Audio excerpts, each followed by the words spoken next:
Are you kidding me? I wanted to act like that was a bit, but no.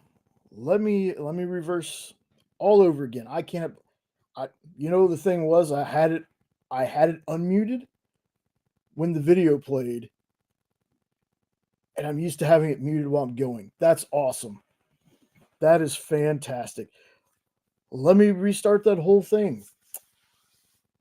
I was hoping to have Sean open, but Princess Pretty had to get ready, but that's okay.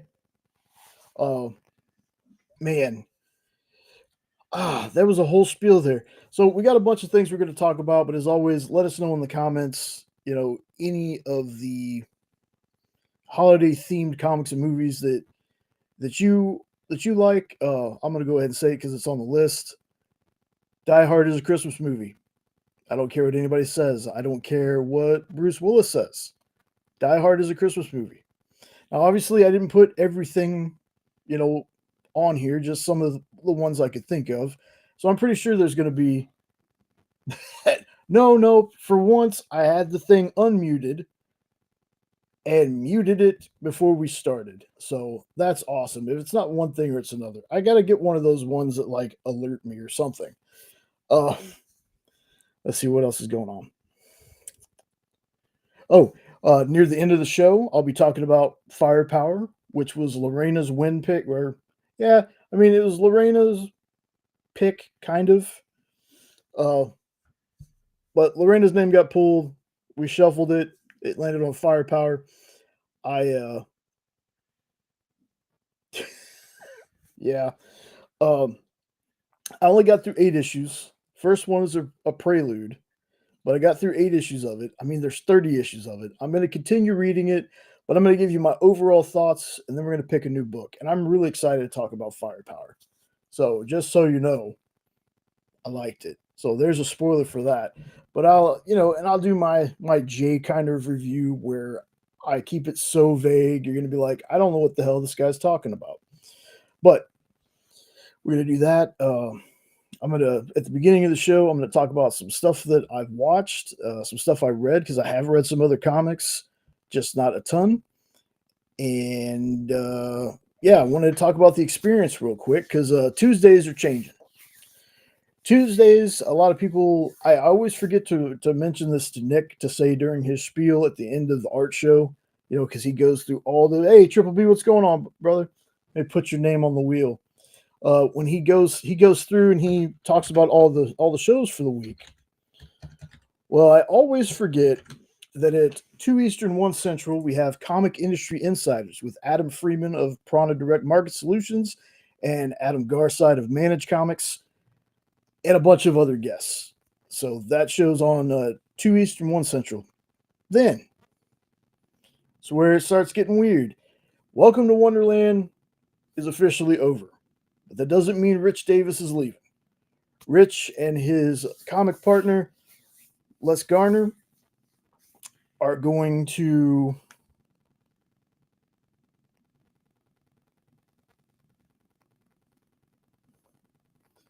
hold, please.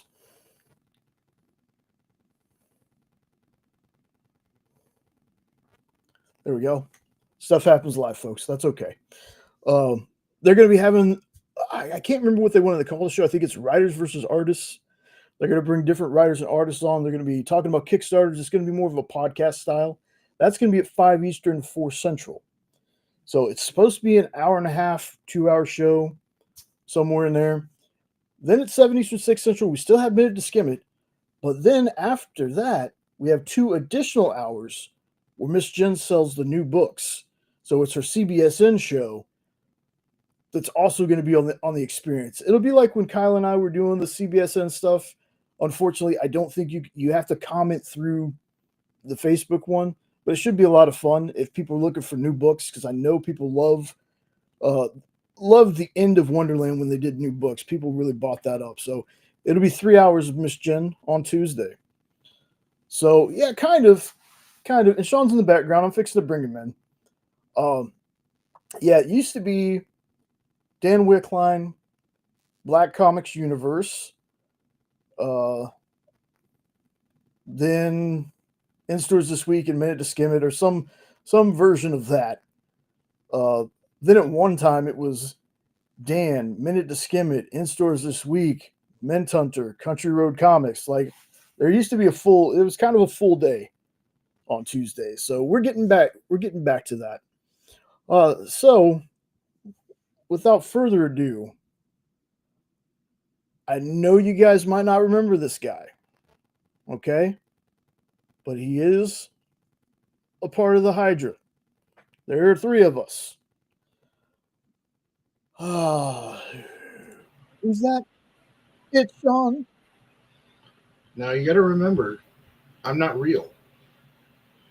I got a book I'm going to talk about. It's about you. Yeah. Hey, what's up, E? You got to remember, per Kyle, only you, Jenna, and Han can see me. Nobody outside this house sees me. I'm not real. What do they call that? A mass hallucination? That's what's happening right now, folks. Put out some links to our buddies in the comments that have channels. Y'all make sure you check out 9-Panel Grid and make sure you're checking out Triple B. I just did an unboxing from the giveaway we won from Triple B. Super awesome. Can't wait to tear into those. So before I get into my first block of stuff, because I know that you probably haven't read a whole lot. Nope. No. Honestly, I've got comics-wise, I've got nothing for you other than Periwinkle. And Eric, do me a favor, man. Pick a number because I have a wheel that I'm going to spin, and then please try to do like 1 through 10. And I got a list of books that I read. Like, let me start that over. I'm getting too ahead of myself. I got a wheel name. I got a wheel of names. There we go. A wheel of names. Spin it, lands on your wheel. You give me a number between 1 and 10. I have another wheel that has a list of books that I've been meaning to read that I have not gotten to. Right? There's also a winner's pick in there. So if it lands on that, you can pick anything on the wheel or just anything in general you want me to read. But it's got a list of books. I shuffle the list as many times as your number, and whatever it lands on, I'm going to read as much as that book or series as I can before the next show, and then at the end of the show, I'll talk about it. This week, or last week's pick, I should say, was Firepower. So I'm going to be talking about Firepower near the end of the show. So I know you can't hang out the whole time, boss, so if you can just leave me a number in case it lands on you, I'd appreciate that. That's for everybody. You know, if you can only pop in to say hi, awesome. Give me a number so I can make sure, you know, I spin it correctly and you could pick the next book that I read. And maybe 69, 1 through 10. 1 through 10, 6, 7. That's what Lorena picked last time. Maybe this time, because I think Sean's going to be on the show with me this week. I'll make sure I write that down, Eric. Thank you, boss. You're going to be with me next week too, right? Yeah. Yep. Maybe I get Sean to also read said book. Well, next week's going to be an experimental show. That's right. Where we're going to do in stores with Hydra Asylum. Not really, but the concept comes from it. We're going to brainstorm. Each of us is going to pick about 3 comics. We're going to read them, plus the winner's draw from tonight, so a total of 7. And we're going to kind of do a review style show, just like in stores this week. My terrible review style that I do, but it's going to be fun. But yeah, we're going to try that out, see how it works, and then we'll probably do a bigger one with Weird-Opes down the road where you'll get, that episode will probably be 12 or 13, give or take. And so it'll be fun.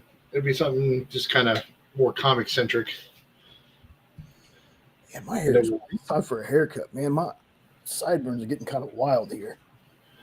Well, you're not going to try to compete with Nope again with the luscious locks? No, man, that was too much. That was, even for me, that was too much. That's the return of hashtag not that bad. Yep. So before I get into my first part of the spiel that I do before we get into the main part, anything going on with you want to talk about? Yeah. You mean when I'm not working?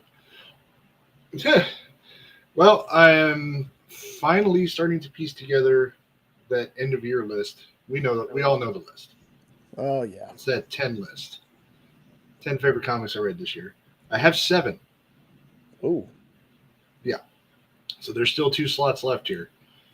But I won't say what number it's at, but the most recent edition was Immortal Batman. After that, issue 3 with Riddler. That's not spoiling it for anybody, by the way. It's on Riddler's the on the cover. cover. It's on the cover. So, but after that, this last issue with Riddler, Yeah. unless they just do something over the next 3 issues to completely bomb the rest of this series, it deserves a spot because it's been, in my opinion, it's been getting stronger since issue 1. Issue 1 was good, 2 was better, 3 was the best for sure. I have been okay with like, hey Dan, What's I've been up? okay with the Matt Fraction Batman, but I'm really digging Immortal Legends Batman. And Yeah. before we go any further, Dan, I'm gonna put your name on a wheel. I know you probably can't stay the whole time, boss. If you can give me a number between 1 and 10, if we land on you, that'll be how many times I shuffle the list on my other wheel that's a list of books that I'm going to read. So if you could give me a number, I'm going to add your name to the list real fast. And also, for anybody who doesn't know, Dan is the writer of Bigfoot Knows Karate, and I believe it's was it? Oh god, I just lost the other character that he does. Isn't there like, oh my god, the Condom Man? Oh my goodness, I forget the character's name. Dan, help us out. Yeah, help us out, brother. For whatever reason, I'm like, we've got comics of him. But yeah, for anybody who doesn't know, Bigfoot Knows Karate. Go over to homebrewedcomics.com. You can get digitals and I believe some physicals of Dan's stuff there, along with a bunch of other, well, not a bunch of other, but several other really good books. I want to say, isn't that the company also, Jay, that does Crit? That's another series that you really like. Latex Avenger. Latex Avenger, yes. Thank you. And Bigby, thank you, brother. Your name is on the wheel. If you can't stay the whole show, if you can give me a number, please, I'd appreciate that. But yeah, for sure. But that's my plug for Dan. Bigfoot Knows Karate, Latex Avengers. Go over to Homebrewed Comics, check them out and what they've got going on as well. Yes. Also, hello to everybody in the chat. I haven't said hi yet. Sorry about that. It's been a while. Like I said, I wanted to have him start the show, but you know, Princess Pretty had to get ready. Shoot, I had to wake up. That's true. Crit, Caspian Porter, and Celestial Knight. There we go. Bigby's picking 7. But yeah, so it has been a while. I am absolutely so out of it, guys. I'm just glad that I've been able to even find time to read. And then what little bit I've been able to read, throw back and forth. You would think with what my job is, it'd be much easier for me to read comics. No, it's like we legit are, the two of us are legit busy, It is. You know what? Let me answer Bigby's question real quick. So, if I can find the right one, there we go. So, I'm going to take the chat off screen for a second. There we go. I see a few books on there that I hope it lands on to read. So, there's 2 wheels. The first wheel is everybody's name who's in the chat. So when it lands on you, I have your numbers. That's how many times I'm going to shuffle the list. Then I'm going to spin. Whatever it lands on, whether it's a series, a one-shot, what have you, I'm going to read as much as I can until next week's show. And then, I'm going to be talking about Firepower at the end of this show. The book that gets chosen will be talked about my review style next week. And there is a winner's choice option on this wheel. I added that. I stopped adding books because it was the first 2. I took a book off. I stopped adding books. I'm going to let the list get whittled down because I got so many, folks. Trust me. I'm going to let it get whittled down. If you hit the winner's choice, you can pick anything on the wheel or whatever series you would like me to read. So just something fun to do. It's also, it makes me a little more, what's the word? I hardly ever use it. There's a word for it, folks. I know there is. I can't think of it right now. not dependable. Oh my goodness, like words, man. I don't know. I don't know what I'm trying to say. Somebody out there probably understands what I'm trying to say. No, I'm lost. Not dependable. Oh my god, reliable. I don't know. Well versed, No. legitimate. And I probably shouldn't ask you what it is either, because you probably have no clue either. No, I'm clueless. Remember, I'm not real, so Not gonna lie, I want that winner's choice. Hey, I would love, dude. All right, let me tell y'all something. Everybody in the chat, especially the ones that are comic book YouTubers and comic book creators, respect the hell. There you go, accountable. Thank you, Nope. I respect the hell out of all of you. And when I plug these channels and people, trust me, these are the folks that I watch. And I watch Nine Panel Grid and any comics that he talks about and Comics Limited. what's up? How's it going? Any comics that him or Stu or any of them suggest or talk about, I have Kaya on my list. Like, I've heard y'all talk about Kaya so much, I'm like, okay, that's got to go on my list to eventually read someday. And I'm gonna put Comics Limited, his name on the wheel, so he can win a chance to pick what I read for next week. So Comics Limited, if you can give me a number, just in case, that's just how many times I shuffle. But if you can give me a number, because I know you probably can't stay the whole time, I'd appreciate that, boss. We are about to get into this, folks. With my I just one wanted to- Christmas comic and then movies. Oh yeah, I know, Travis. I just call people by the screen names until they tell me different. Good to see you, boss. Thanks for checking us out. So how we're gonna start this off? Sean hasn't watched. Gotcha. I'll do 12. And Lorena.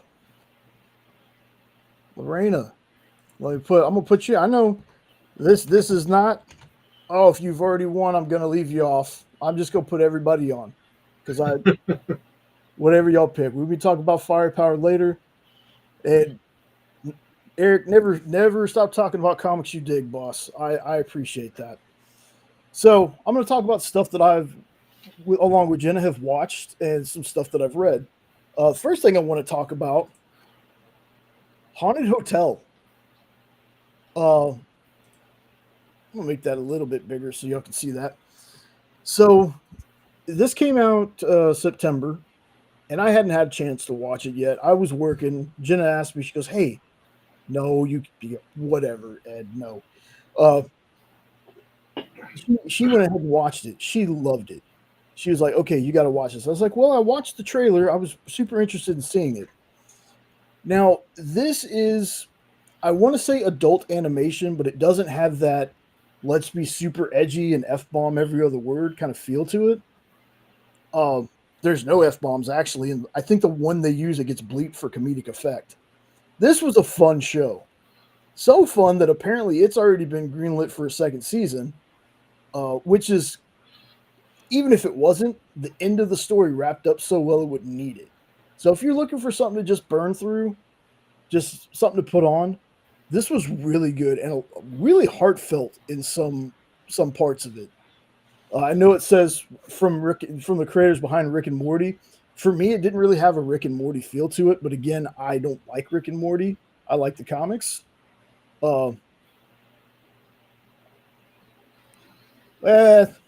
it doesn't even look like Rick and Morty either. Well, no. See, it was weird because I was trying to describe the animation style, but I picked up a lot of different ones from it. But anyway, it's if you've watched Ghosts, the UK or the American version, this has a tone like that to it, but it's also very different. So I would say give the first couple episodes a shot. We really enjoyed this. I'm going to end up watching it again, probably because Jenna's going to be gone till Thursday night. So I can't watch Welcome to Derry or anything without her. I already told her that I wouldn't. I was like, hey, I'm not going to watch that without you. So I'll probably end up watching this again. But I thoroughly enjoyed Haunted Hotel. Next up, finally, I can't believe I almost forgot about it. Savager number 2, from Panic. I still haven't read Savager #1. Ugh, terrible. Oh my goodness! Second issue, just as badass. I'm really digging this book.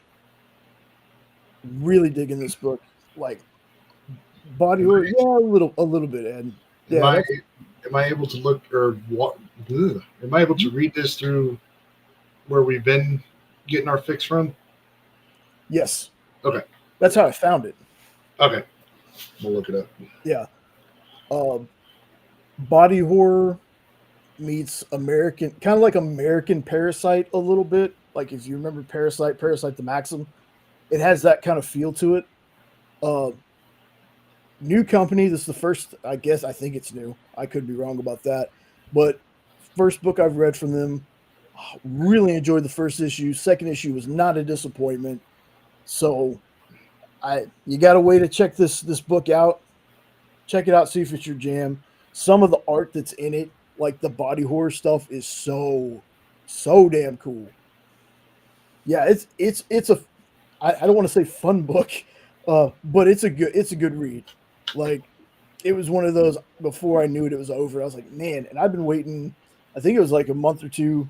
Yeah, probably a month or two, like regular comic style. But I was like, so waiting for this issue to come out, and then I almost forgot about it. Happened to be like, oh yeah, that's right. This came out on the 5th. Went and read it. I was like, man, this is a good.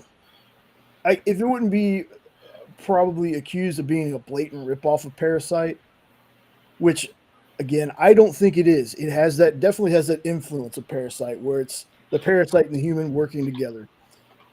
But why exactly? We still haven't figured that out yet. But super awesome book. I really enjoyed it. You get a chance to check it out. Check it out. If you're into alien takeovers and body horror and stuff like that, really good story. So next one I got is a book about Sean, and it's called Imaginary Fiends. This book isn't new, folks. I've read some new stuff, but this is one of those. I found it. I cannot believe I missed out on this.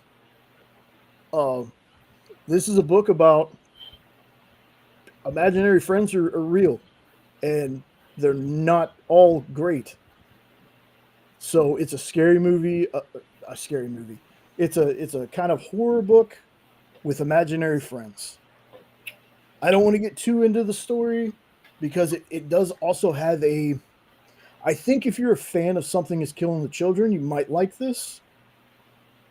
But again, I only know from Something is Killing the Children what people have told me about it. I have never actually read the beginning of Something is Killing the Children. I've read maybe an issue or two in the way later issues.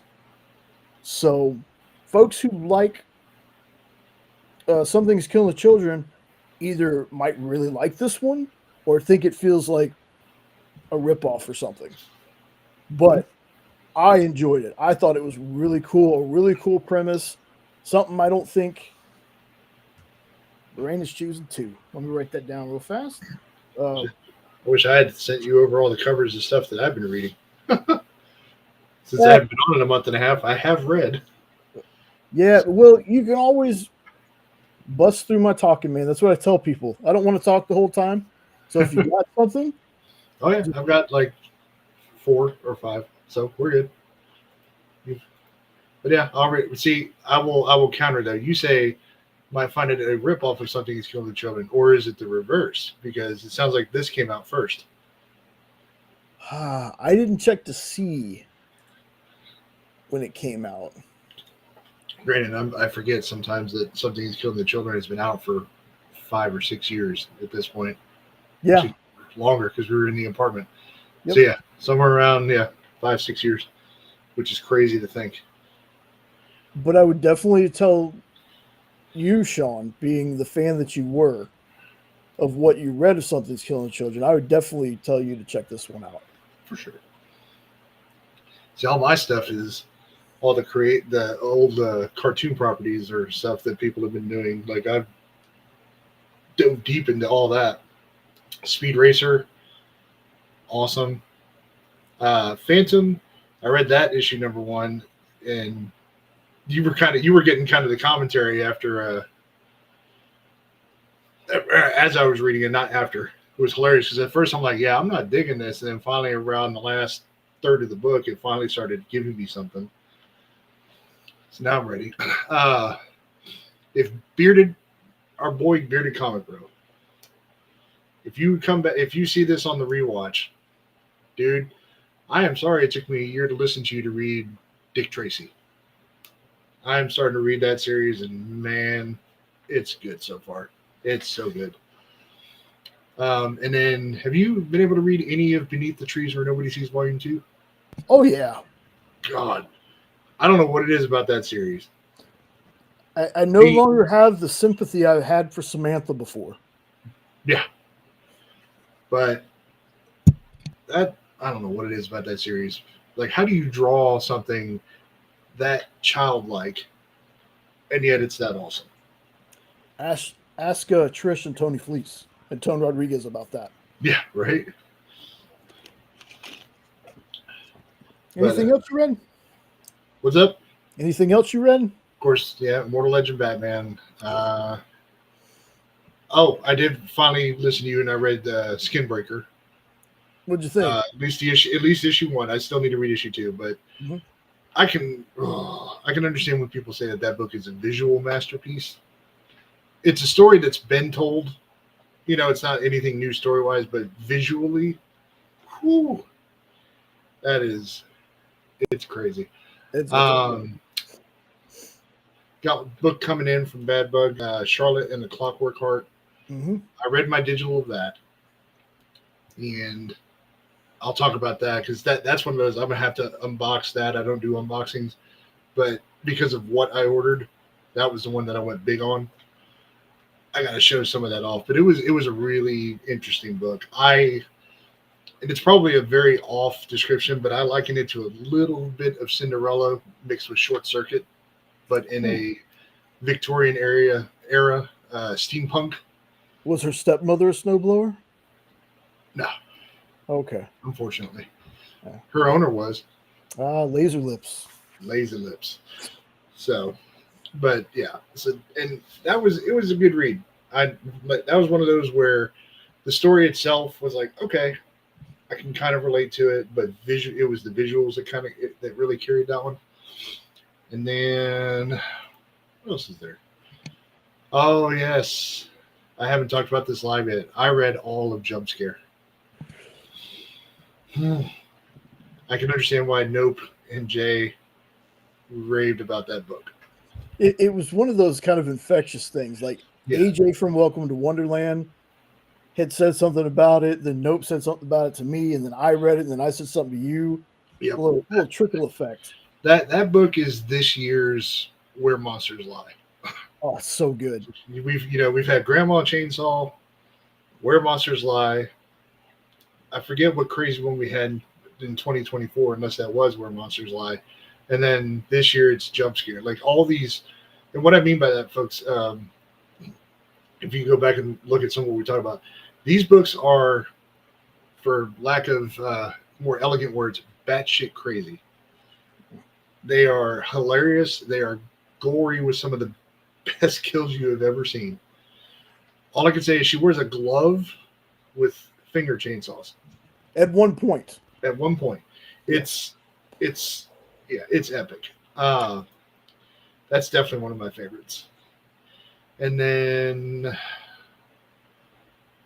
apologies, folks. I'm kind of going through my list here just to remember what I did. That's okay. I was going to say, just to explain that a little bit further without spoilers, one of the powers she has is like a horror movie fan's ultimate dream to have a power like this. Yes. She can basically conjure any weapon from any movie, any horror movie she's ever seen.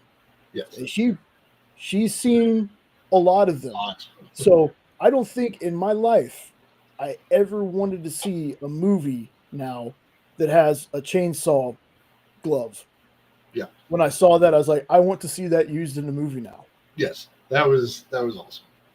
But it was such a good book. Like gushing hard over that. As far as like stuff I'm looking forward to reading, I actually just spotted one, Jay. I don't know if you saw this, but there is a new Barbaric out. Yep. Uh, Now the Morning Star, or it's just a ball and chain. It talks. oh, nice. But yeah, so there is a lot. I've of course still got to really catch up on the absolute stuff because it's just been, especially because with Joker finally coming. Yeah. Um, Yeah. You just Yeah. reminded me when you said something about finishing Jump Scare. I finished Those Not Afraid. And my immediate thoughts is that's a series. There's some series that are really good being 4 issues. Then there are some that you read and you're like, this needed to have like 2 more issues because like the story is awesome. It's a Kyle Stark's book. The story is awesome, but it just feels way too quick. Uh, I think it's going. I think the way that it ends, though, it's going to eventually lead to more. Hey, Tracy, I'm gonna add Tracy's name to the list. It's gonna lead to more, but my overall thoughts is I dug it, but it just felt a little too quick. Like I would not discourage anybody from reading it, but I was like, man, that first issue blew me away. The second issue was like, oh, hell, we're already here. And then the third and fourth issue, and the issue was just like over like that. It just felt too quick. It was so good that I'm like, man, I needed this to be like a 6 issue run, you know. that's fair. So Tracy, so I know you probably can't hang out the whole time. If you can give me a number between 1 and 10, or 1 and 13, I'll go that. I'll go to lucky number 13. Okay. But yeah. But yeah, like I said, as busy as the two, I mean, I don't think, like you work from home, but if you were to count the fact that you went to an office, the two of us were never home through September and October. Yeah. If you want to count that, I mean, Jesus. Yeah. I'm glad I was able to read as much as I was. So next couple of things. I only got 2 more things, and then we'll get into the actual topic of tonight, which Sean picked it. Sean made the thumbnail. Great job on that one. And Sean is the least prepared because he's only read one holiday comic. All right, Ed, you can have 13. Ed gets 13. God, Ed's being so needy. I know. It's almost like Ed can jump in the chat or jump in the stream if he feels so inclined. I don't care if it's audio. You're always welcome to hop in. So have you been able to read DCKO yet? No, I need to. That's on the list to read while I'm off, though. Okay. Especially because once I finally saw the announcement of some of the other characters in the comic universe, like outside of DC, that are coming. Speaking of Samantha. Yeah. When I saw that, I was like, oh, that's going to be interesting. Oh, Homelander. That's the one I'm waiting for. I want Homelander and Superman to fight so bad, and just Homelander gets mollywopped. That's beat the brakes off of him. We all do. We all know. When it comes down to the Superman-like characters, Homelander's the weakest. I'll take Invincible over Homelander. Oh, Invincible himself. He would solo the boys' universe. Yes. Like not even joking. So the reason I asked about KO is because when comics do, the big events, they usually have tie-ins. Yeah. Me, I typically stay away until the whole event's done and it can get collected. Man, my hair is just not cooperating with me tonight. It gets collected with the tie-ins and everything, but I had to read this one, and that's Night Fight. I want to make this a little bigger because I want to see if you say the same thing that Ed saw when he saw what Batman's holding. What does that look like to you? Yeah,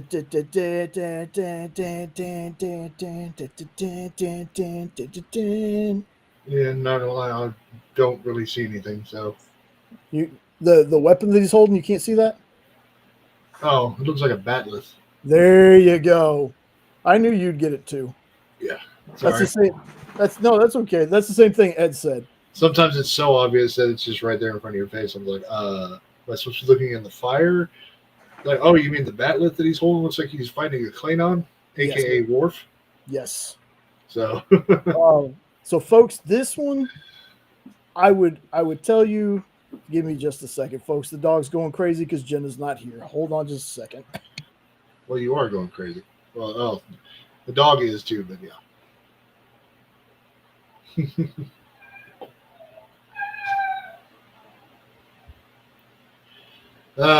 Anyways,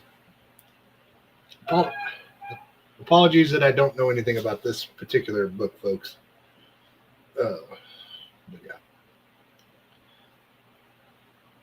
I'm hoping that he tells me that. I'm hoping that you tell me, Jay, that he actually is fighting Worf in this comic. No. No. What I'm going to tell you is, if you haven't read DCKO yet, don't read this. Don't read this because there's a potential spoiler. Well, if it's not Worf, why do I care? Well, story wise, if you don't want to spoil yourself on something, read DCKO first, then read this. But this one was definitely, yeah, Tracy, agreed. I think this cover is awesome. I love the other Bat family members in the fire. They're all dressed up as bats. Oh. Yeah, this is basically about Batman and let's see, there's Tim Drake, there's Damian, there's Dick, and there's Jason. But what happens in this book will spoil what happens in DCKO. So make sure you read DCKO first. But I had to read this one. I have not been this excited about DC in kind of, or actually mainstream comics in quite some time. It's been indies for a while for me. You know, I'm a DC Marvel fan, but things just haven't been really pulling me in until Absolute, until this, until Chip Zdarsky's Captain America, which I still need to read Captain America versus Predator or versus Alien. I can't remember now. See, I haven't found a Marvel book in years that has really been like, yes, for me. They've done some good stuff, but it's mainly the, like, I'm not, Jesus. I am not, I love X-Men, but I'm not going to read the 8 million X titles they have right now. So it's Punisher, Deadpool, and this Cap run by Chip Zdarsky. I guess funny thing is I've got a Moon Knight #1 that I bought earlier this year and I still haven't read it. But I've heard people say that Moon Knight has actually been really consistent the last couple of years too. Moon Knight is really good too. I gotta hand it to that. It's really good too. So the last thing on my watch list is, I know that this is a video game, but if there's no plans to make this a show, it needs to be, because people have released like scenes from this, and like their whole 30-45 minute episodes. There's a little bit of playthrough in them, but not very much. And yes, I have to agree with Ed. Spider-Man versus Predator has been the best Marvel book in years. That book was so good. But this is Dispatch. Apparently this is a game. It's like one of those Telltale games where it's like it gives you options to choose. But if you go on YouTube and search like Dispatch episode 1, there's quality voice actors in this. I'm talking like all the names I'm gonna forget, like Travis Willingham and the guy who played Jesse on Breaking Bad, Jesse Aaron, I think is his name. I've never watched Breaking Bad. He's in that other movie what is that racing movie that's based off a game that you like? Need for Speed? Oh, you're talking about the main character in that? Yes. Hold on. Aaron Paul. There you go, Aaron Paul. He voices a character in this, and I was watching this and I was like, look, if they don't make this a show, somebody's missing out, because I've watched 3 episodes so far. But it is a game. People are talking about it. There is gameplay. I don't even know that part of the game. All I know is what I've watched. It's freaking no. That's your favorite. That's your favorite scene in The Boys, Ed. Um, it's really good. It's funny. There's action. Like check it out. And if you're into those Telltale games or however I think they're called Telltale games. I can't remember. Choose your own adventure kind of games. Maybe you should check this out. Me, I'm not into them, but I loved watching this. Like Also, I'm going to finish this up when we get done. I'll probably watch the rest of it tomorrow. I remember I got a hilarious story about the Telltale games. I remember I started trying to play the Back to the Future one and realized that it was literally just a video game version of the comic that I have Oh yeah, for Back to the Future. And I'm sitting there, I'm like, so I just stopped playing. So I'm like, there's no point in this. I already know what happens. I read the book. yeah. But this feels like it would be on par with Invincible almost. So what Dispatch is? Yeah. What Dispatch is there's a hero that's like a generational hero, and he ends up losing. He's not a superhero. He has a suit, and the suit gets blown up. He can no longer do the job. So another hero comes and gets him for this dispatch, haha, the title, job, dispatching other heroes. Now the team that he works with is like Z Team. They're reformed supervillains. Like all of them were supervillains at one point. So it's basically him trying to help this team. So again, it's a great concept. If it's not already planned on being made into a show, it really should be. Like I could not tell watching this that this was supposed to be a video game. Like I thought it was an animated show until I started noticing the little cutscenes and stuff, or not cutscenes, but the little choices and stuff in it. But it's fun. Like if you got something you want to waste some time, or you want something you want. Hold on, folks. My brain just glitched out on me. If you want something to waste time, something that's funny, you can put on in the background and just listen to it. You should definitely check this out. It's an animation style that I've come to really like. Not so much like the Marvel stuff, but somewhere kind of like a fine line between that and Invincible a little bit. So really fun. Check it out if you're into those games. Play the game. Let me know what you think about it. So now that I've done spending the first 45 minutes talking about stuff I've read and watched, uh, we are going to get into the topic. Now, I said at the top, there's a bunch of random stuff that randomly put in here. It doesn't go movie, comic, or any kind of or Christmas, Thanksgiving, anything like that. They're randomly put in here. We're going to talk about them. First three, I do have kind of a little one in there, and we can't talk about Christmas movies or comics without talking about National Lampoon's Christmas Vacation. The OG Christmas movie. Oh, I love this movie so much. It still holds up, man. It still holds up. I can pop this thing in and just quote it, and that and I still die laughing every time he does the saucer scene in the snow. Every freaking time. See, Russ, no lines. I just wish I could remember the exact quote where he's like, something light bulbs. And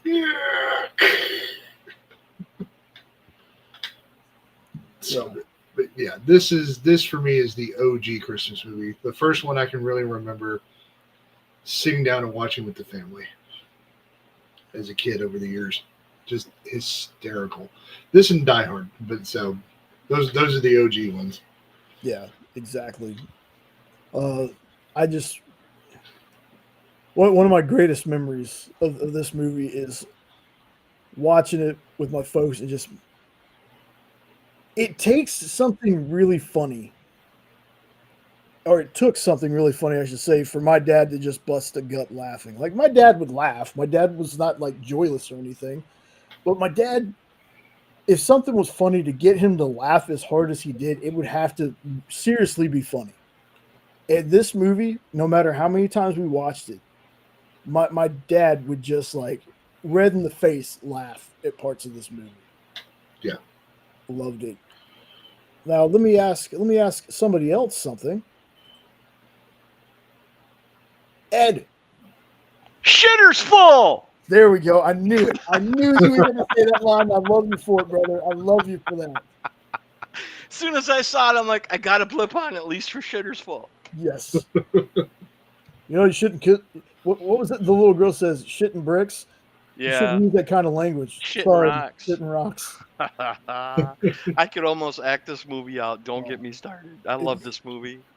It's so good. Like, this is one of those things where, European Vacation was funny, and some of the other ones were funny. Vacation was a little too much for me because I was like, it kind of ruined the spirit, giving it the R rating.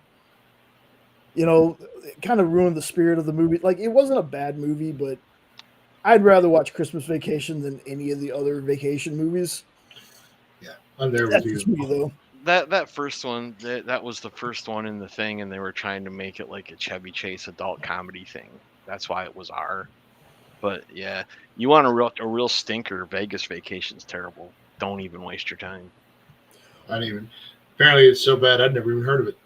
Oh yeah, It's terrible. yeah. Well, see, there's something I didn't know, Ed. I was talking about the vacation movie where it's the grown-up Russ played by Oh, I didn't like that at all because of the way they. Nardole. Yeah. They were using C-bombs and everything in that, and it pissed me off. I'm like, I'm done. Yeah. I didn't even finish it. Yeah. I thought we were talking about the one where he goes to Wally World That's what I thought he was talking about. Oh, I love that one too. with John Candy. I've never ridden on any of your rides, sir, but I had so much fun today. But this one to me is always like, hey, which vacation movie you want to watch? Christmas Vacation. Yeah, this is the best one by far. The very first day that I go on Christmas vacation from work every year, that night we watch this movie as a family to celebrate Christmas vacation starting every year. That's okay, Lorena. You can like what you want to like. I'm not here to tear anybody or yuck anybody's yum. No, you're good. Yep. Me, I just like this. I prefer this one over all of them. And that's saying a lot. Well, there you go. See, Nope and Lorraine are brothers and sisters in arms right there. There we go. So yeah, Christmas Vacation. That's just I can watch this movie anytime. Yep, it's the classic. Anytime. It's the classic. Just as I can I already talked about Monster Squad in my last show. Monster Squad's an honorable mention here because I love Monster Squad because we're dipping into Halloween a little bit with this next one. But this one, I care not what anyone says. I haven't watched this. Stupid. I haven't watched this in so long, I actually can't remember it. But most of the Ernest stuff was hysterical to begin with. This is the one with the troll. Yeah, like I said, it's been like outside of the face of Ernest, I'm not going to remember anything. It's been that long. Yeah, well, we definitely need to rewatch this then, yes. And we would get warm glasses of Miak. Nice. Oh, Funny Farm was awesome, Lorena. I love that movie. Lamb fries. Yeah, because the Ernest stuff is a little underrated for how funny it was. It is. I mean, later on, they got a little too much. Like the slam dunk Ernest one was a little too much for me. Yeah. But Ernest goes to camp. Ernest Scared Stupid. Ernest saves Christmas. I think I love that one too. On a side note, that guy never got enough credit as an actor. Jim Varney was because he nailed the Beverly Hillbillies. Mm-hmm. He was perfect as Jet. Yep. No one could have played it better, and he never got credit for being anything other than the stupid guy in the movies that nobody likes that I love. Yeah. What's funny about him though is when I think of like the early Ernest movies like this one, he is My Name Is Earl before that show started. Like him and Earl, I feel like would be best friends. That's true. Lorena, you gotta watch it. You gotta watch. Ernest Goes to Jail, where he gets superpowers. That one is hysterical. What did he start out as? Was he a commercial guy? Because all I can Yeah. remember is Howdy Vern, but I could never remember what they were talking about. That part I can't remember. I thought it was some kind of like soda or something. He was always saying something like "God like Bob Howdy Vern," and then he'd sell something, but I Know couldn't what I remember mean, what. Vern? Vern was the camera. Oh, We okay. never see Vern. Vern Okay. is just the camera he's talking into, and then he did a bunch of different characters on like a sketch show or something. But this guy, Jim Varney, y'all, he's one of those people, much like for me at least, Mr. Rogers, John Candy. You hear nothing but good things about these people, and go watch a Jim Varney interview. This was So, like the sweetest freaking soul ever. Always had a bright smile on his face, and it was genuine. He always spoke so kindly to people. Like Jim Varney, that's a dude that I miss. I miss a ton. so apparently it started out as for an ad agency for a Kentucky theme park called Beach Okay. Bend Park. Okay. Is how that character came about. Oh. Anyway, that's our history for tonight. But yeah, Ernest was. It's weird because when you think about some of the one-off characters like this, Ernest and Elvira, growing up. Stand the test of time, man. Yep. Stand the test of time. And he was a Shakespearean actor. Thank you, Nope. I almost forgot about that. Yeah. It's crazy. Like the dude was so funny, and he didn't have to be like, don't get me wrong, y'all. I'm not somebody that like, oh, that's too crude. Trust me. I like the boys. We've talked about that a lot. I like messed up stuff. But he was a person who was so like clean in his jokiness that like he was just one of those guys. He was naturally funny. It didn't have to be dirty to be funny. Yeah. So if you've never seen Ernest Scared Stupid, y'all, when you carve out some time, is it like Oscar worthy? No, absolutely not. But you will have a fantastic time with this movie. It is so good. And Eartha Kitt's in it. Come on, let's go. Eartha Kitt. Plus, I think, if I remember correctly, some of the trolls' masks got used in another movie down the road, or vice versa. Like the troll mask in this movie, all the trolls, they get used in another movie, but I can't remember the movie off the top of my head right now. But yeah, Ernest Scared Stupid, y'all. This great Halloween movie. Great Halloween movie. Now, the next one is actually a Thanksgiving movie. Uh-oh. I love this movie too. This movie is for Thanksgiving movies. This is one of my favorites. Oh God. I love Dutch. I love Dutch. Ed O'Neill, Ethan Embry. There's a funny bit I always talk about where there's an episode of Married with Children when they go into a VHS rental store. Wow, I sound old saying it like that. When they go to rent a movie, there's an actual cutout standee of Dutch in there, and they got Ed O'Neill's face covered up. But that gag always gets me. This is a guy whose girlfriend is a guy whose girlfriend's son is at a boarding school, and he offers to drive down there and pick him up to join her for Thanksgiving. So this is like his idea is he's going to bond with this kid. You know, he loves his mother. He wants to bond with this kid, and he's just a stuck-up preppy brat. So This is one of my favorite movies of all time. And it's another one of those movies that when I talk to people, they've never heard of it. And it's such a shame. I was actually going to do a video on this one for Thanksgiving for our channel because I love this movie. Oh, you definitely should. This movie does not get enough credit or enough like people just knowing it exists. Like, I mean, when I say old Ed O'Neill movie, there's one movie that usually comes to everyone's mind, and that's Adventures of Ford Fairlane. So, yeah.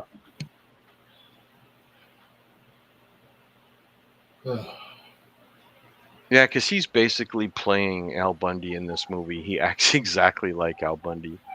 It's great. And him and that kid trying to one up each other. It's a fun watch. What are you doing to that poor dog? He's being dramatic. So Sean, are you on your new permanent schedule now? No. Oh, so you just got 2 Saturdays in a row? Yeah, because of the way my 4-on-2 off start or works. But I also took an extra day off this week because I just needed it. I hear you, brother. Just needed it. But no, yeah. So this happens to fall where because I get a full weekend off, then I get a Friday, Saturday. Well, that's awesome. It's kind of how it works. But this weekend, I was like, no, I need a 3-day. So cool. The last time I tried to take a mini, like 3 or 4 day, the night at work that I was supposed to, that was my Friday, I was going to have 4 days off. I caught whatever it was Jenna had and subsequently gave that to Jay. Well, that was awful nice of you. I know. Well, I wanted to share. No, I think you brought something in from an outside source because Jenna had a sinus infection. That's all I had. You can't catch sinus infections. Yes, you can. You killed me. That's what it was. You had something else. You had the herpes or something. The herpes. Did he catch it at the Walmarts? He might have. Now, folks, just so I know you can hear the dog, I promise you I'm not hurting him. He's being dramatic because Jenna's not home. He's been like this all day where he just randomly starts crying out and yelling at me because I'm not laying on the floor with him or something. It's a cattle dog. It's a cattle dog, and I think people that know cattle dogs know how they are, and they get temperamental. The other thing, too, is he's misbehaving, and he got caught. Yeah. It's what it is. Because I got up. He'll be doing something, and all you got to do is walk up to him. Yep. You don't even have to touch him, and then he starts. Yes. So he's just a big old dramatic baby. So I promise you that the dog gets treated better than pretty much anybody in this house. So he's just being a butt. What a prick. But anyway, that's Dutch, folks. Put Dutch on your list if you haven't seen it. Yes. Ed O'Neill is fantastic in this movie. And if you have seen it, re-add it to your Thanksgiving watch list. Exactly. Don't watch Thanksgiving Day NFL football. And in the exact same way that Die Hard will always be a Christmas movie, I don't care what anybody says. Spider-Man is a Thanksgiving Day movie, no matter what nobody says, because they have Thanksgiving with the parade and everything. So that is true. My wife hates that way of thinking, but you know. You're talking about Tobey Maguire Spider-Man? Yeah. Yep. Yeah. He's something. No, if it talks about a holiday, gosh dang it, that's it. Yeah. Yep. So the next one is a household favorite that Jenna got both of us to watch. Watch this again every year. And you want to talk about a holiday movie that really gets me and chokes me up? Klaus. Yeah. Such a great movie. You got Jason Schwartzman, J.K. Simmons, Rashida Jones, the late great Norm Macdonald, Joan Cusack, and I want to say it's Will Sasso for the other patriarch, but I can't remember exactly who it is. But I mean, star-studded cast. This movie makes me cry every single time. It is so beautiful. I have never heard of this as a movie. Yep, you have to watch it, bro. It is a really fantastic telling of like the origin of Santa Claus. Huh. No, I've never seen that one. And J.K. Simmons, at this point, I can just say I think J.K. Simmons is a great Santa Claus. He's played him twice. Yep. But then again, J.K. Simmons is a national treasure and should forever be. But I almost want to say he's like this, like the next generation's Dick Van Dyke. Has anyone ever seen the Fat Man? I haven't. Oh, you guys gotta see it. But I have not watched it yet. I remember you talking about it, and I made sure to go get it. I love that movie. But yeah, this was. I don't even remember what was the first year we started watching this, but this has been in the holiday rotation for, at least for me, since the old house. It's Yeah. the first time I remember watching it, so it's got to be 7 years at this point. Yeah. I know Jenna watched it. She was like, babe, you got to watch this with me. She goes, I'll definitely watch it again. I said, okay. And then her and I watched it, and then we talked to you about it, Yeah. and then we all watched it. And then I And noticed myself, I was like, this is my third time watching it, and I love it even Yeah. more every time I watch it. Yeah, and then basically it's every Christmas. We do what? We make, usually it's like we make steaks, and then we watch this movie. Yeah. for Do Christmas. you guys like I can't remember the name right now. It's slipping my brain, but do you guys like the two Christmas movies where Kurt Russell's Santa Claus? I love those, but a lot of people hate them. It just came out a couple years ago. I remember because it was, There's part 1 and part 2, but the Yeah. name is just slipping my mind. Yeah. Yep, I know exactly which one you're talking about too. Because I thought it started with like Operation something. Yeah, not gonna lie, it went right out of, I don't know it. It's going right off over the top of my head. That's one of them that my wife and I agree on. We both like those. Christmas Chronicles. There you go. That's it. Yep. Christmas Yeah, Chronicles. no, I've never watched them. I've heard that they were good. They're very good. But yeah, I like no, the Tim Allen ones. yes. I like the first one. Then they kind of got weird, but I really love the first one. Yeah, I First one understand. was super solid. I would definitely tell anybody, this one right here is a definite like number one pick for me. If you've never seen it, definitely add this to your list. Now, is this a movie or is this a series? But it's a movie. Okay, I saw that end, so I didn't know if it was a series or. It's a Netflix original movie. Cool. I will Super. definitely add that to our list because we're always looking for new ones. We've seen the old Yeah. ones so many times. And it's one of those, you look at the animation style and you're like, maybe it's not for you. But once you start watching the movie, you're like, it works. It works so well. And not to get political or too political, but this movie also represents what literally just acts of kindness can possibly do. Yes. It starts small, and when it grows, it starts becoming more and more infectious. Again, Yeah. you know me in names, but this is reminding me of that other cartoon that has like all of the characters in it, like Santa and Easter Bunny. Guardians. Guardians, yeah. Rise of the Rise of the Guardians. Guardians. Yeah. Yep, Rise of the Guardians. That was it. I can never remember the name of it. I love that movie too. Yeah, that's a great movie. That's such a great movie. Hugh Jackman as the Easter Bunny was perfect. Yes. Yep. You told him, May. He finally got to talk as himself too. Yeah. But yeah, y'all, that's Klaus. I love this movie. It's honestly, it just every single time, and I know exactly when it happens, but every single time, just like clockwork, the tears, man. Like I'm a blubber baby anyway, but I think this movie hits everyone differently. I feel like I know which part is the one that hits you too. Yeah. So I'm not going to say it because if anybody has not watched it, go watch it. Yeah. There's a couple parts, but there's one part specifically that just I go. Now, we're going from one Klaus to a completely different one. Okay. This is Klaus Boom Studios, right? Boom Studios? Should be. Yes. I'll double check. Yeah. Yeah. But yeah. This book is badass. Like if you we really liked Silent Night or Violent Night, the David Harbour one. Yeah. This isn't quite that like that way, but this is basically Santa Claus kicking ass, but in a good way. Like he's the hero. He is definitely the hero of the story. It's such an interesting take. This is the only KLAUS I knew existed. I didn't know they had a cartoon named that. So when you said that, I was like, it can't be after the comic.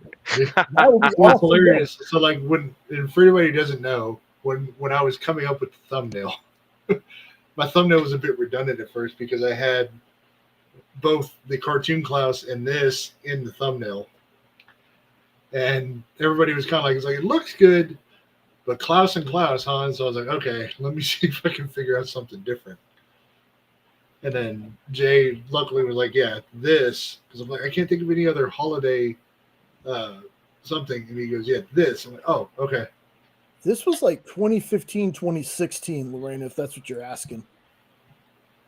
And I got this because I just happened to see.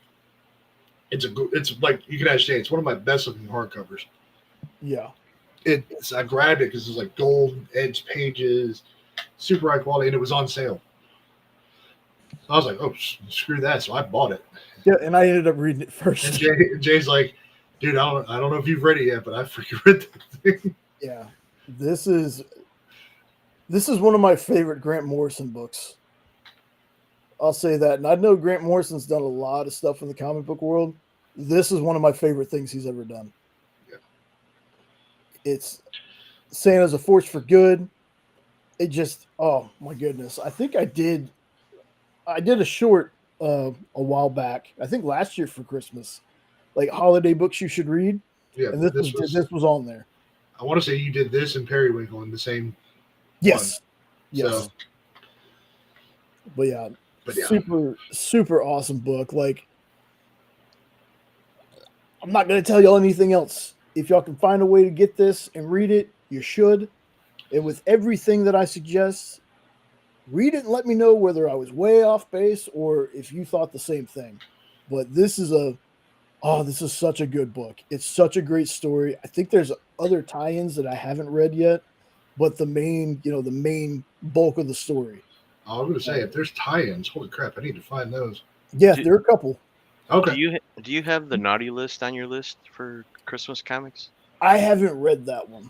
Oh, okay. It's excellent. I've never even heard of it. I need to It's add excellent. it. And to give you a quick premise, I won't spoil anything. I'll just give you a quick presence.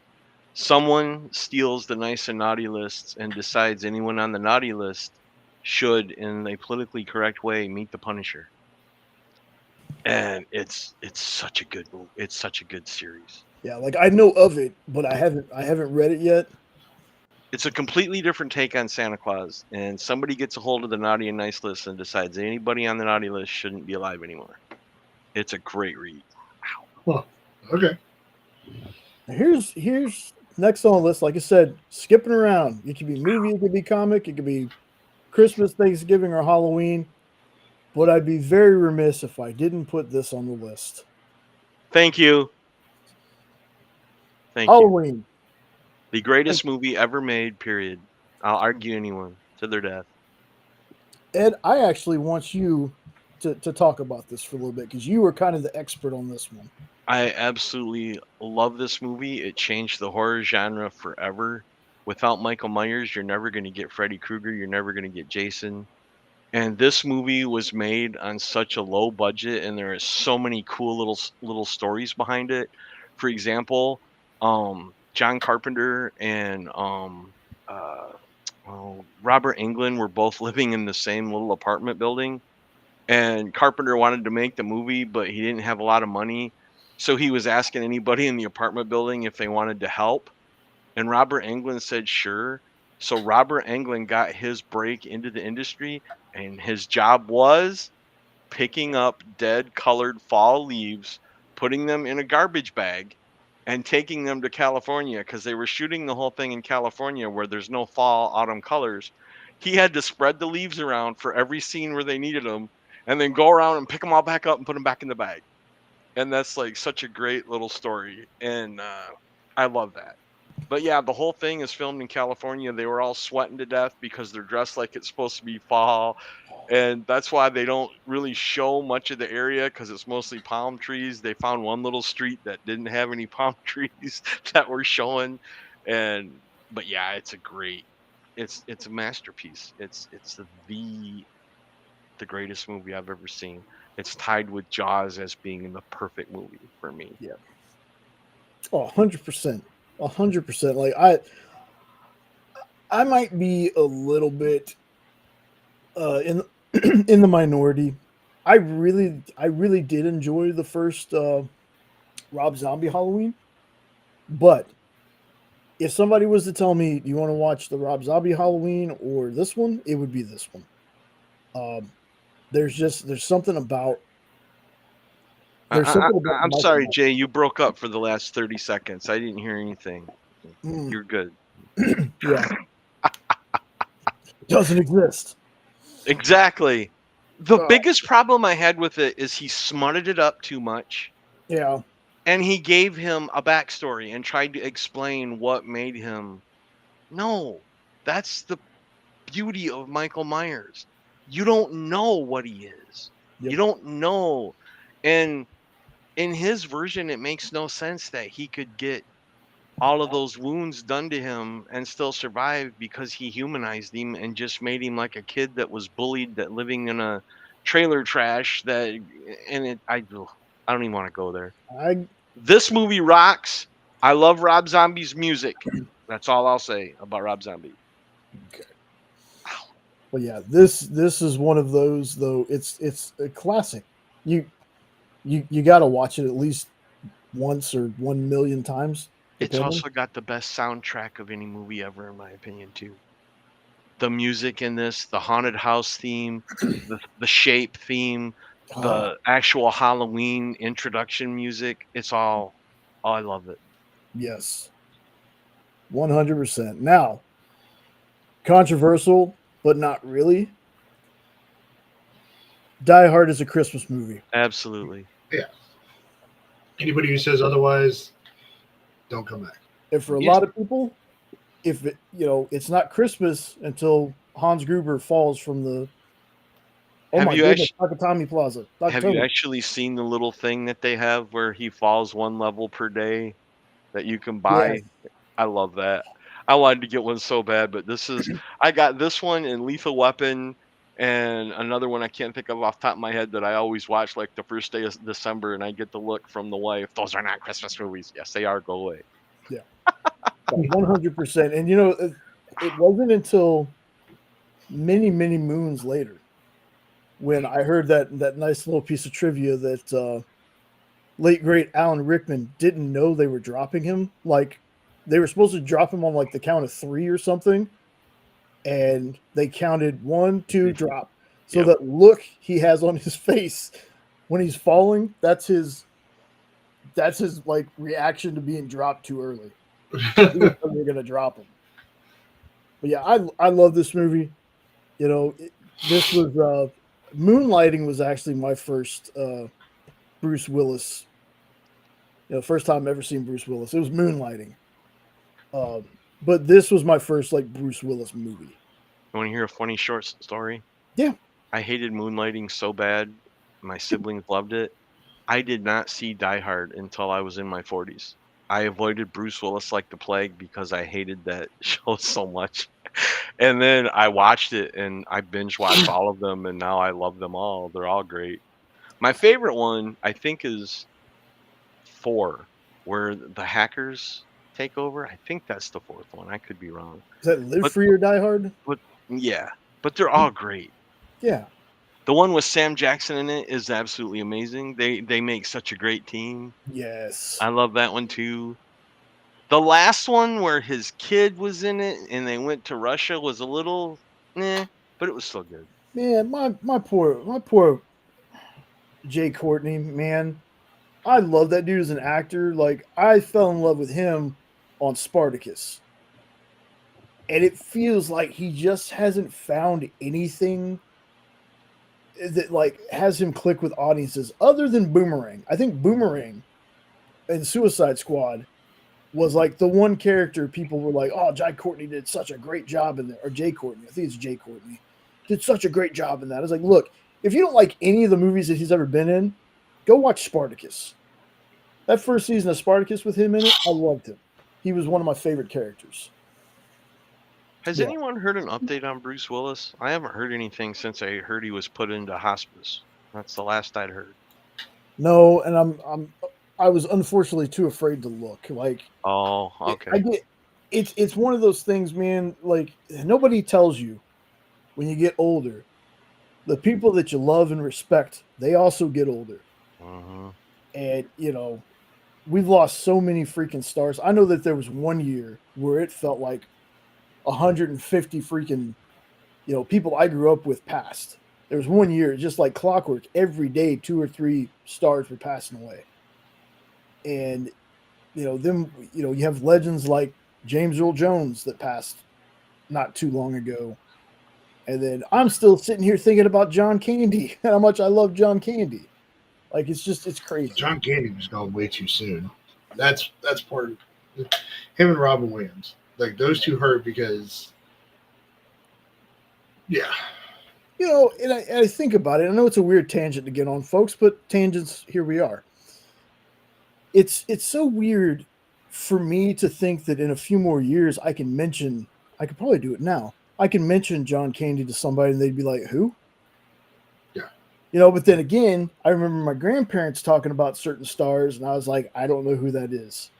So now I get that feeling. I'm like, I'm going to talk about somebody, and people are going to have no clue who I'm talking about. It's crazy. But Well, Jay, I just looked it up, but I won't talk about it on the show. okay. Yeah, it's Well, all my well wishes going to Bruce. I know that Me he's a too. polarizing figure to a lot of people, but movie wise, he's always been one of my favorite actors. we talk about we'll have to talk about Hudson Hawk and how underrated that is. Nick talks about that damn movie all the time on the Mhm. So next one, yep, go ahead. You're good. That's like I would know that if I actually was able to watch the show. What That's did I do? That's true. So the next one, Night of the Demons. Yes. Night Yes! of the Demons. I Dude, love you, Jay. Yes. love you too, brother. And I love this movie. Like, everybody talks about the Linnea Quigley scene.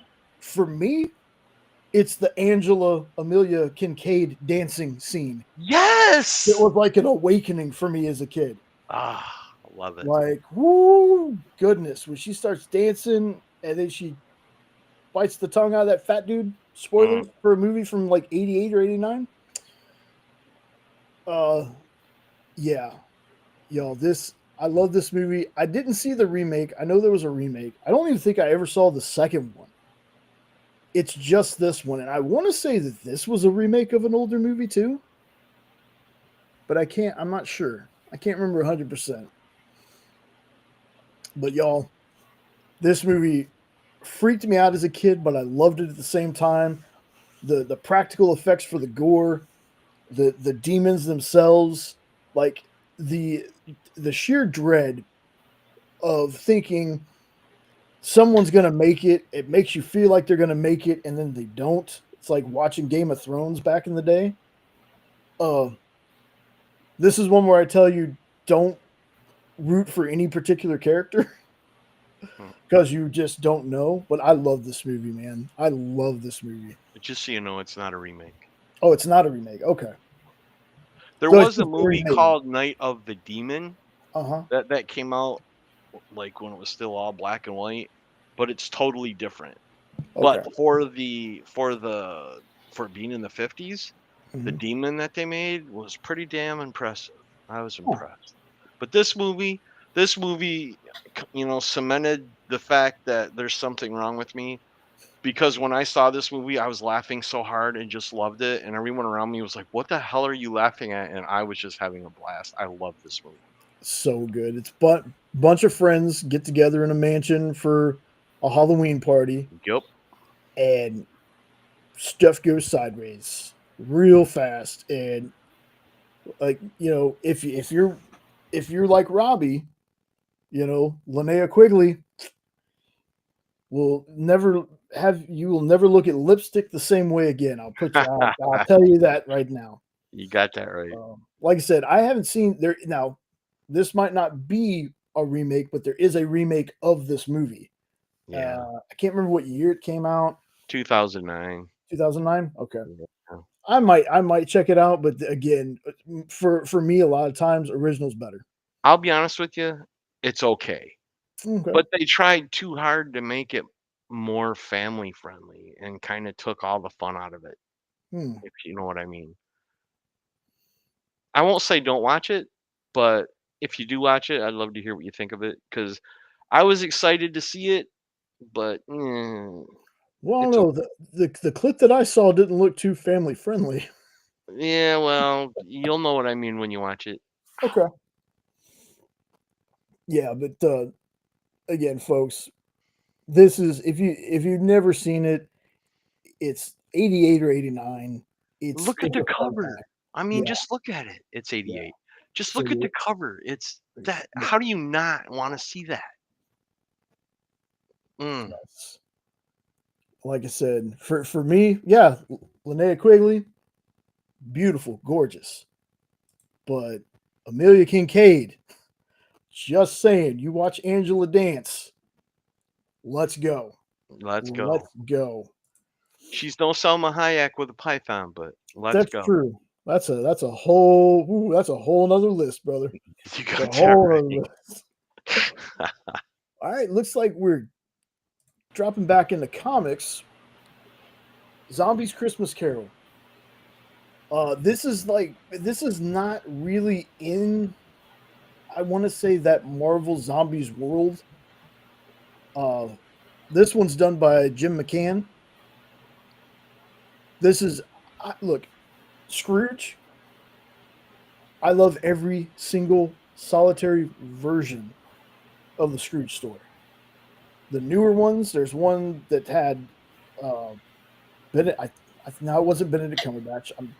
Oh my goodness. Benedict Cumberbatch. You talking about the one with Patrick Stewart? Are you talking about? There's been so many of them. There's one recently. Oh my god, and I The love the cartoon actor with too. Jim Carrey. There I has like been that so one. many of these. The newest one was, I cannot believe I'm blanking on his name. I always said he would make an awesome Sinestro. Was it called A Christmas Carol? I'll Google it. I think so. I'm just mad that I can't remember the guy's name because I love him. He was in the Hobbit movies. Oh my goodness, I cannot. He was in the Hobbit movies. Yeah, he was the guy with the family. I know that's really helpful. Yeah, you're The guy with the family. It must have been called something other than A Christmas Carol because I'm not seeing a newer one. Was it Luke called Evans? Scrooge or something? Yes, thank you. My good, I cannot believe I could not think of Luke Evans. I love Luke Evans. I think he was the Scrooge in the very, very newest one. Yeah, it was an animated one. Yes. It's called Scrooge, A Christmas Carol. It's a Netflix original. Yes. That's why. Okay. Okay. Getting back to my point here, I love all those, and you'll see because one of my favorite Christmas movies is near the end of this list. But I love every version of Scrooge. And reading this story, putting the zombie spin on it, it works. Like, imagine watching the original Scrooge movie, and it's basically watching that, but they've added the element of zombies, almost like Pride and Prejudice and Zombies, which underrated movie for me. I love the book, and Jen and I went and saw that in theaters. Loved that movie too.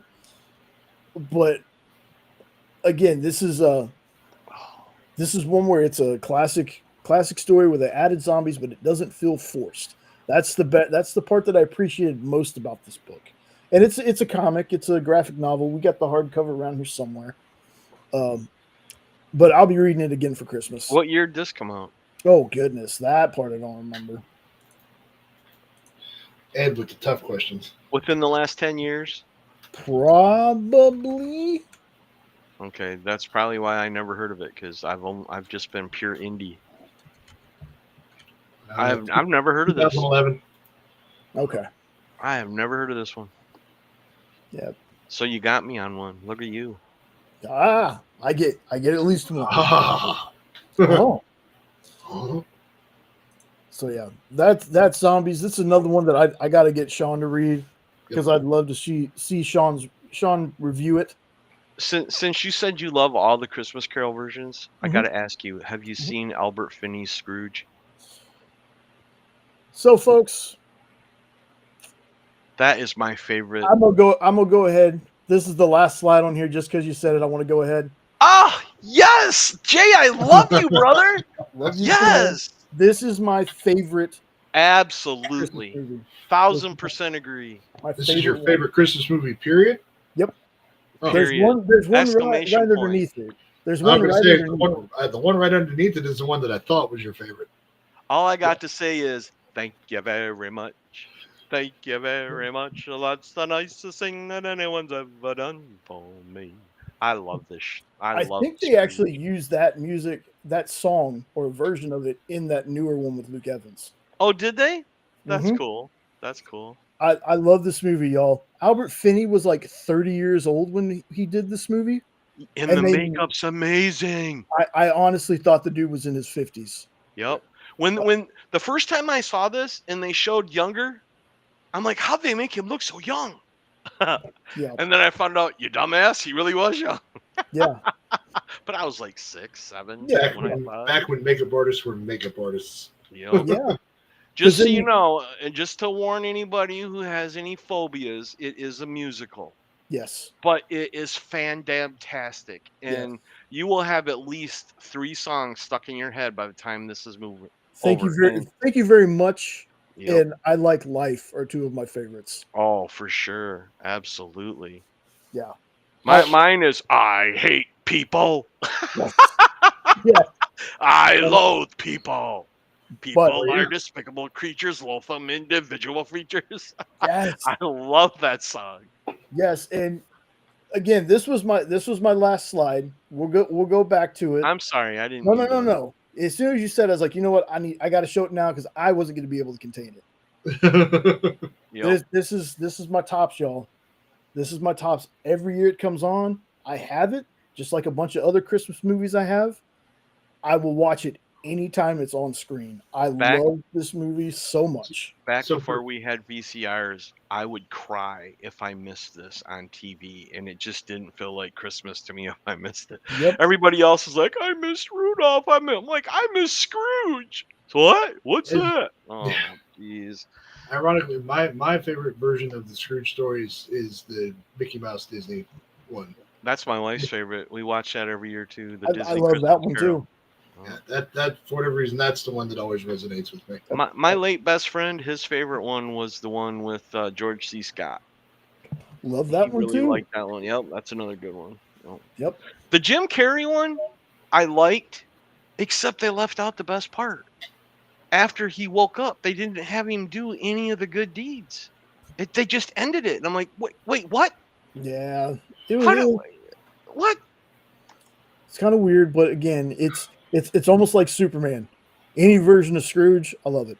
Well, But this is my top. The Albert Finney one. I loved Albert Finney. Big Fish. I love that movie too. If you've never seen Big Fish with Albert Finney, my goodness, you need to. It's such an awesome. He was in that one big blockbuster movie with Aaron Brockovich. Yep, that's the one. I couldn't think of the name. Yeah.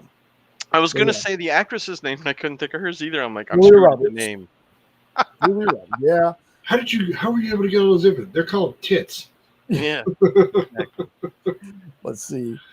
Okay, so we talked about that one, but yeah, I'm going to show that one again anyway when we get to the end of the list, just because.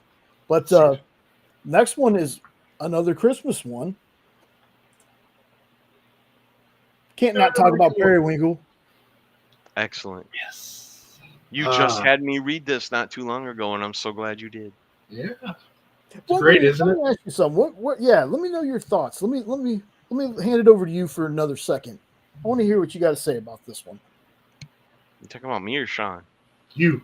Sean's read it a billion times. I absolutely loved it. It got me totally hooked on it.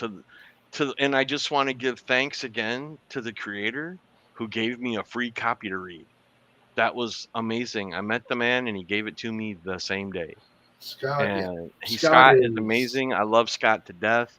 This book, it was nothing what I expected, but it has Krampus and Periwinkle, and something happens to Santa, and I don't want to ruin it for anybody. It's a fantastic read. Yeah, Scott's genius for what he's doing with this entire saga. Just you're taking classical legends and you're putting a twist on all of it. What's the next one after this? I can never remember. Is it Frost or is it the other one? O'Hare, and then No, Frost. No. Oh, you're talking about in order. So it's Periwinkle, Cupid, Frost, and then O'Hare is going to be the next one. Okay, so I should read Cupid next. Yes, Cupid. Okay. And I got a copy of Cupid. I think I got a digital Cupid. We'll send it to you. Cupid's great. Frost is still my favorite. Frost is really good. Frost is But anyway, really back to Periwinkle. Yeah, so folks, this kicks off. Scott calls it the Periwinkle Saga. Jay calls it. Go ahead, Jay. the Milky Way Galaxy. So this is what kicks off this entire universe. It is a shared universe that Scott is doing with this, but what he's starting with is all one kind of one-shot stories where you get a good introduction to some of your characters. Should we tell him, Jay, kind of what kicks off what the catalyst for this entire universe is, or no? Yeah, It's because one to event that me- kind of kicks off everything. Okay. Yeah. So me, what that kicks was off this like that they were entire spoiling. Yeah, it's not a huge spoiler because you learn it right at the beginning of this book. But what kicks off the entire Periwinkle saga is the death of Santa. Santa is killed, and that's where this story picks up. This is Periwinkle? He's the last elf, and he's out for revenge. But what you'll see in Cupid, Frost, and O'Hare is it basically sends the entire world into chaos. So that's what the premise of this is about, and it's been utterly brilliant. This book, Arturo Mesa, who's the artist on the entire series, I don't know how I never heard of that dude before this book. Like there are certain like teams in comics that work. Scott Wilkie and Arturo Mesa are two of those dudes, in my opinion, that are up there with amongst the best. Yeah. They work together really well. You can tell that they're kind of on the same wavelength because Arturo really seems to grasp Scott's scripts really well when it comes to imagery. And Scott being he went to school for movies and scripting, so we can imagine what his scripts look like. Yeah. And This book needs to become a Christmas special. Yes, they all need to become specials. and we can't not mention Dave's awesome lettering in this book. Because it's freaking Dave Lentz. It's The Dave. fact that Dave Lentz doesn't win a Ringo Award or anything every year for lettering. If I remember correctly, didn't he use like Christmas colors at certain points when someone was talking? He did On the that, lettering? and then when he opened up the chapters, he did like chapter 1. He did it in the snow. In the way that he did it. Yeah. Dave's a freaking genius. Dave, checks in the mail, boss. Yep. Now, one little tiny correction is, so Periwinkle isn't the last elf. He might be the last good one. Ah, okay. It's been a minute, so I'm going to refresh because you got to do the holiday read of it anyway. I don't know, but he could go toe to toe with the Terminator, and my money would be on Periwinkle. Yeah. Well, yeah, because he's got oh my God, what is his thing called? Mm. Oh no, it's part of Santa's sleigh. I remember that much. Yeah, but that thing, I wish when you did the campaign that we could have backed the tier where we got almost a life-size version of that thing. That would have been awesome. But the events of this book are trickled through, like you see the trickle down of what happens in this book in the other stories. Yes. So it's not like bang you in the face, hey, this is all connected, but it does let you know that it is. Yep. And the big trickle thing that you will hear mentioned is Santa being gone. That's the big trickle. Yeah. That kind of connects things. Scott's real, if I were to give Scott some credit about things, he's really good at that. He's good at giving you a subtle thread that can connect things without it being like in your face. Hey, this is what it's about. Unless you read Murder Mary, but that's in the best possible way. Yes. Murder Deadpool, though, is a whole other universe in and of itself. So I can't find it, but wasn't Periwinkle's weapon like the actual North Pole with a chunk of Santa's like sleigh blade on the end or something? Yeah. Okay. And that's what makes it so brilliant. Well, let me see if I can. Yeah. Still kind of tiny on there, but you see that thing he's holding right there. It's one of Santa's runners in the North Pole, and it's tied together with mistletoe, or not mistletoe, garland or something. Yeah. Yep. It's brilliant. It's absolutely freaking brilliant. And what pisses me off is a horror insane guy like me Never thought of a story like this to tell at Christmas. This is beautiful. I love this. I love this. Yeah. Scott's brain works in a way that I don't know. He continues to amaze me with what he's able to come up with. The folks at Bad Bug are on another level. He was the nicest freaking person I've Oh, ever yeah. talked to. And like I said, the day I met him and talked with him, he gave me this to read. He's like, I just want you to enjoy it and give me your thoughts. And he was such a nice guy. And so I've tried to support everything I can. But Yeah, and the great thing. Sorry, I know we're gushing over Bad Bug here, folks, but that's just. But the great thing about the Bad Bug guys, and Scott included, they ask you, and they've had to tell me and Jade multiple times, I need you to be brutal with me in your critique. And Jay finally, the best line Jay ever said to Mike, he goes, write a shitty book and I'll give you a brutal comment. Yeah. I mean, it was like, that's the one line. It's like, we want you to be brutal. Okay, well, write something bad, then we can be brutal. Otherwise, we're going to just be brutally fans. Yeah. Just brutal Eventually, fans. one day, I want to have the whole team on here with us. Yes. And have, Nope or Ed or anybody else who wants to join so they can ask questions in person. I'd love to do something like that eventually. I know Mike and them are super busy, though. Yeah, Mike. And, I got to wait for. Scott pops on once in a while. Yeah. Oh, yeah. It amazes me how much time they find to pop onto stuff with as busy as they all are. I think he even popped in on Weird Dopes that one week that you gave him our link just to say hi. I'm like, what a freaking nice guy. Pretty sure he would. Like, we haven't seen, like, it's been a while since we've seen Alan, but I know Alan's been super, super busy. But, life. Alan's been dad life. That's a lot of his stuff, And that's another guy I want to get back on. If you search through the older lives on the channel, you'll see I interviewed, but I hung out with Alan to talk about Horse and Hell. Yeah, twice. Yeah, love Alan. Love all those folks over there. Yeah, I just one day I want to see when they're not busy, just getting them all here so y'all can all talk to them because these are a great group of guys. I got to interview them for the experience. Yeah. I was like, hey man, you want your buddies on, you got to be the one that talks to them. I said, okay. So we did. Oh my God! You act like that's such a chore. It was a fun time, man. Yeah. Like those guys are great, and even Kyle said, dude, these guys they feel like guys that you want to sit around and have a beer with. Oh yeah. And we have sat around and had beers with a couple of them. Yeah, that's true. Like legitimately, I mean, I hope we get to go back up to Beckley and hang out. That's where a majority of the Bad Bug crew kind of is. And then get out to Arizona to meet Scott, at like Fan Expo Phoenix or, Where did you say they are, Sean? Most of the Bad Bug guys are in Beckley, West Virginia. Oh, okay. That's where their home is. And they're kind of all up in that area. Scott is in Arizona. Scott, for anybody who doesn't know, also, Scott's day job is a hospital like manager of some kind. So, which is super funny if you think about it, because I think Alan used to sell medical equipment, medical insurance, and stuff like that. Yeah.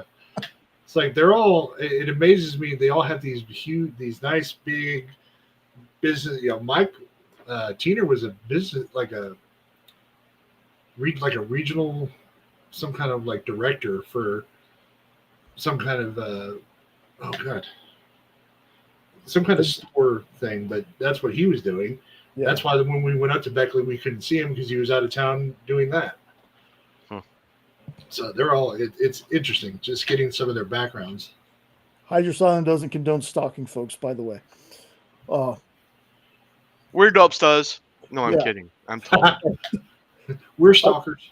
Okay, so point blank, folks, if you can find a way to get a copy of this and read it and start yourself in this saga, it is available.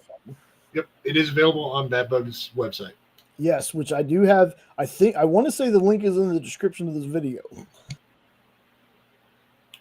If it is not, reach out to us or just look up Bad Bug Media LLC. You'll find their website. Or Jay can do the other thing. Jay can do the copy pasty thing. Yeah, it's because I keep everybody's. Oh, that reminds me. Tracy was in the chat, y'all, and I almost forgot. Tracy, if you watch on the rewind, I almost forgot. Tracy has had a YouTube channel, but has recently become very active on it, folks. I love Tracy's art. We love Tracy's art. Do me a favor.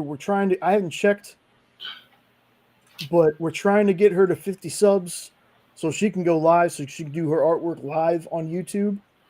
I cannot believe I just remember that right at this second. I knew I had it saved. But there you go, folks. If you're not following Tracy already, you really should. Yep. Tracy's also on Instagram at tsm.art. Dot is spelled out, DOT. Make sure you check her out. And now that we've spent half an hour on Periwinkle and Glaze and Bad Bug, which we're going to. As deserved. Yeah, as deserved. The next book, or not book, there we go. Sorry, movie. Never watched it. Trick or Treat. It's also a comic. It is also a comic, but I haven't read the comic. I have seen the movie. The comic is almost verbatim the movie, except you get extra stories in the comic. And I know some people don't like that, but I happen to love things like that.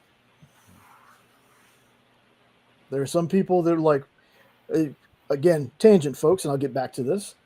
There are some people that, when they're talking about doing a Gears of War movie, people are like, I don't want to see, if they do the same thing they did in the games, what's the point of watching the movie? Because I want to see it done in live action. Mm-hmm. That's the point. I don't care if it's exactly the same as the game. I want to see it in live action. And I do the same thing for comics. I would love to have a scene for screen, comic to movie, and vice versa. You want to know the cool thing, Jay? Is when you get this and read it, and you're going to get this and read it, you got to. It's going to amaze you how much the panels look like the movie. They hit that movie out of the ballpark. This is only like a 1/10 of a point off from being tied with Halloween for my favorite Halloween movie. I love this movie.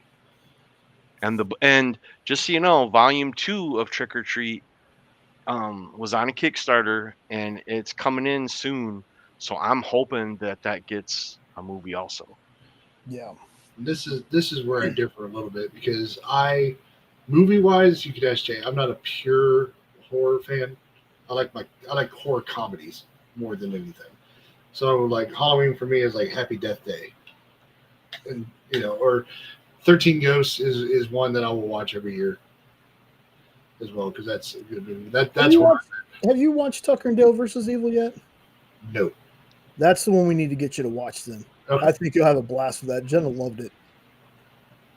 I've seen it years and years. But Trick or Treat, yeah, I know nothing about. I can't even recall any scenes from the movie. So well, it's basically like it's an anthology.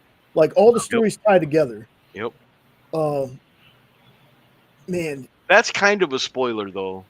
Really? Yeah, because you don't know that when you're watching it, and then for what it's worth, Ed, you can tell me about the whole book, and I'll forget it by the end of this show. And when I watch, I'll be like, okay. So when I watch or read it, it'll be the same thing. Well, that's unfortunate for my detective skills then, because watching the movie, I kind of figured right away it was all connected. Well, so did I, because I'd read it. But yeah, I'm just saying. I know. I'm just picking on you a little bit. That's what I get for being smart, dummy. Dummy J. Bada boom, bada boom. Yeah. But yeah, y'all, if you haven't watched this, it's awesome. Anna Paquin is in one of the oh my goodness, is in one of the little vignettes, I guess they call it, whatever. Mm-hmm. That one right there is the one that got me, though. Is it? That's the one that was like, what is going on? Yeah, nice. It was that one. Nice. So definitely not going to spoil that part of it. But trust me, when you watch it and it happens, you're going to be like, oh my God, what? Yeah. Yep. Especially when you find out who it happens to. Exactly. Then it's like a double what the switch around. Yeah, so in your non-spoilery way, Ed. Okay, in a non-spoilery way, that little dude you're looking at is named Sam, which is kind of clever because way back in the Celtic days, Halloween came from Samhain, which is spelled Sam Hain. So they called him Sam. And basically is if you break any of the rules or traditions of Halloween, Sam's gonna come get you and make you pay. That's the whole premise behind it. So you better treat Halloween with respect, and you better treat people that celebrate Halloween with respect, including your decoration. Because if you don't, Sam's gonna come and knock it. And he's got this. You can see the lollipop kinda, but it's shaped like a blade. And let's just say he knows how to use that sucker in other ways than sucking on it. It's oh, love this Yeah. movie, love this book. I like the cover or this poster is brilliant because it literally is like a baby in a onesie with a scarecrow mask. Hmm. Does he look that freaky in the movie? Yes, and then Yeah. they take the mask off him, and he looks even freakier. Ah, It's great. It's I great. wish I could have found it, but I have this mystery mini. Like Funko used to do. I mean, they still do, but Oh, we do were- you? Yeah, we were really heavy in collecting mystery minis. Like we have all of one of the series of Walking Deads, all of them. Oh, And cool. then we got into the horror ones, and Sam was one of the ones we got. Love that movie. Nice, nice. But yeah, fun movie. It's a fun movie. Yeah, like, you got to show me that one sometime. I'd love to see it. oh, for what it's worth, you've got me to where at least I will maybe read the comic. Movies, I don't know what it is. Dude, if you read it, you're basically watching it. I know, but It's that Movie- good. movies, But you get extra stuff in the back that's not in the movie. right. So But I understand that live action hits way different than a mhm. comic book does. So I don't know. A lot of it is because I don't do well with jump scares at all. There's not really that many of those. It's more of like psychological and like, wow, I didn't see that coming. As a jump scare. There's not I don't remember any real jump scares. It's one of those things where I just need to quit being a pussy one time and just bite down and watch stuff. Now you're gonna make me be Polly? Cause you're a pussy. I love that. But because like Jay's told me about Insidious for years, Oh, that's a good one and too. I've started watching some clips of that movie, and I'm just like, I'm almost to the point where I've got myself convinced that maybe I'll sit down and watch it one day. yeah, because it's not jump scares; it's scares. Yeah, Mhm. it's a oh boy. Yeah. So next one I got, going to a completely other end of the spectrum of movies. This was a TV movie that I loved as a kid. It nearly wasn't Christmas. This has got Bruce Valanche as Philpot the Elf, Charles Durning as Santa, and Ted Lange, or Lange? I don't know how you say it. He's in it as well. It's about a little girl who is traveling to reunite her family because her and her mom live in one place. Her dad is a musician, a pianist, and he's somewhere else. I got really close to messing that one up. Yes, trust you me. did. And Charles Durning is a disillusioned Santa.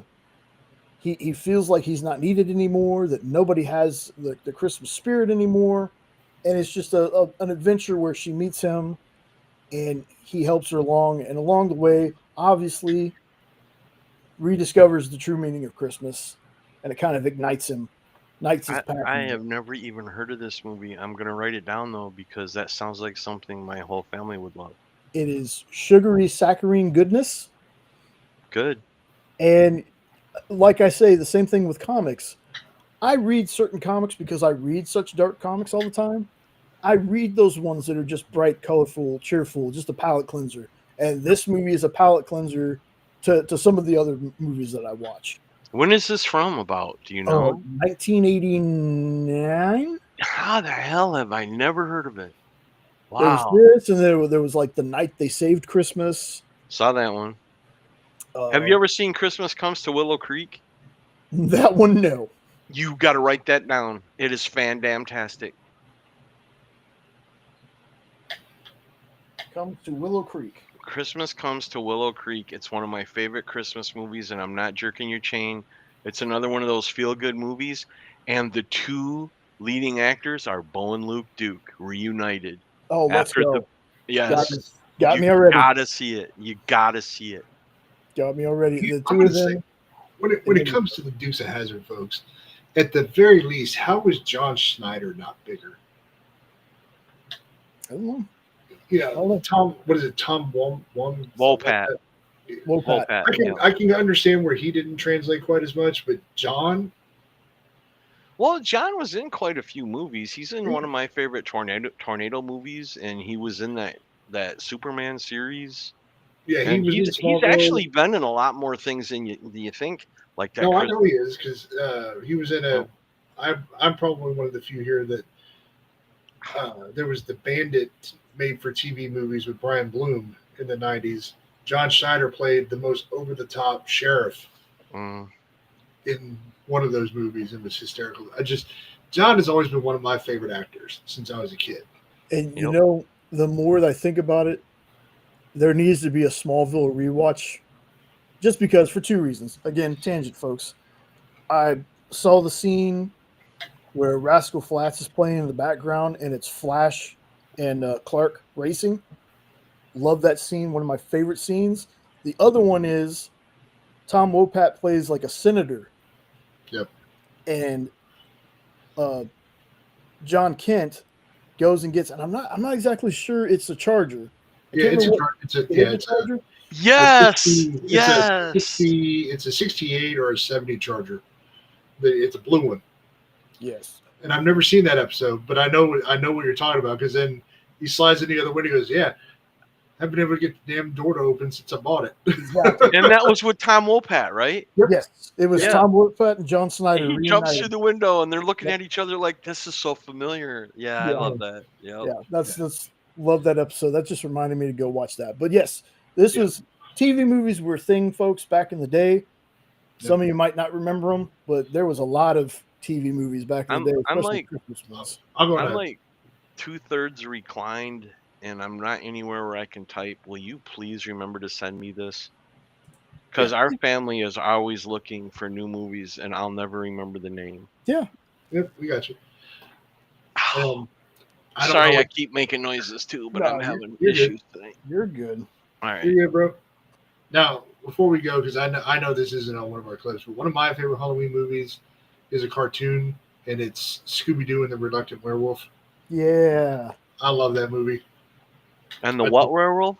The Reluctant Werewolf. Shaggy gets turned into a werewolf and has to win a race. I've never seen it.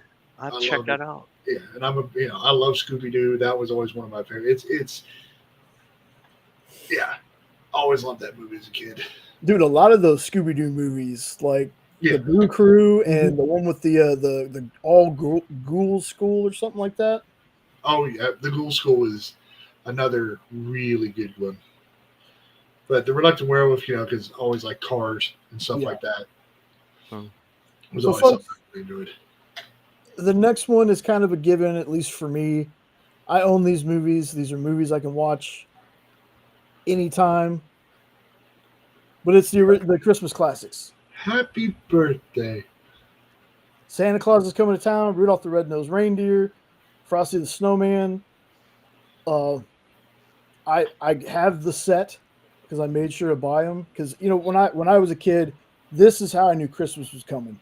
Yep. These came on, and then Scrooge came on. Right? Yep. And the older I got, when I started working, I always missed them. Always. Like there just wasn't any time. So I went out and bought these so I could watch them anytime I want. The old claymation style, what is it? Ross Rankin? Boss Rankin? Rankin and Bass. Rankin and Bass. There you go. Yep. Still to this day. Yep. Like there's something about them. There's something about them that warms the heart, especially I've always been a fan of Santa Claus is Coming to Town. Like, again, this is just popping in. My favorite two are The Year Without a Santa Claus. Yep. With the Miser Brothers. And The Life and Adventures of Santa Claus. Which those are my two favorite, and they're both Rankin and Bass. A lot of people have never heard of Life and Adventures of Santa Claus. If you haven't seen it, watch it. It's amazing. So don't watch the new one. They remade it. Watch the original Rankin and Bass one from like the mid 80s, like 84, 85 ish. So I always loved the Rudolph is my favorite of all these. well, yeah. I mean, and a lot of that was because, for whatever reason, the snow monster always resonated with me, especially as a kid. the abominable. You know, I have such a problem with the Rudolph one, and I've always had a problem since I was a kid. And it's that in that cartoon, pardon my language, Santa Claus is the biggest asshole. And I always hated how they had Santa Claus be in that cartoon. The way he treats the elves when they're singing, the way he talks to Rudolph, the way that he acts, he's just like a prick. Yeah, And I never liked that. Well, so's Rudolph's dad. Well, yeah, but who the hell cares? I'm talking Santa Claus here. I mean, come on. Yeah. But I always hated that part, and Hermie just annoys the hell out of me. Hermie goes like 3 times. Yukon Cornelius. I want to be a dentist. His acting skills are right up there with Gal Gadot and William Shatner. No. I want to be a dentist. Kal-El, remember who you are. Oh my God, shut up. I'm done. Speaking of that. Oh, nice. Look at you. So this was a Christmas one. I didn't read this, but I grabbed it for a reason. So, and yeah, well, one of the reasons or two of the reasons is on Yes. Well, 3 if you count Superman. Anyway, after Best Coast Comics show this past Monday, I was talking with Bigby and Bronze, and I was like, "Are there Thanksgiving comics?" Now, this is something I could Google for myself, folks. I know that, but I'm more of I want to ask people, and if they know, I want to hear them, tell me about it. Yeah, I could Google things. I could Google stuff about Halloween, but I'd rather have Ed talk about it and enjoy the passion Ed has for it and the knowledge that he has for it. So they were telling me, they said, yeah, and they found some, and I didn't grab a whole lot because, I didn't want to go too far in because I'm always like, there's so many Christmas-centric comics and so many Halloween-centric comics. Thanksgiving kind of, as it does nowadays, gets kind of passed over. So I grabbed this one because the Thanksgiving one that I found is this one. Huh. And I meant to have this one first because the Gal Gadot comment.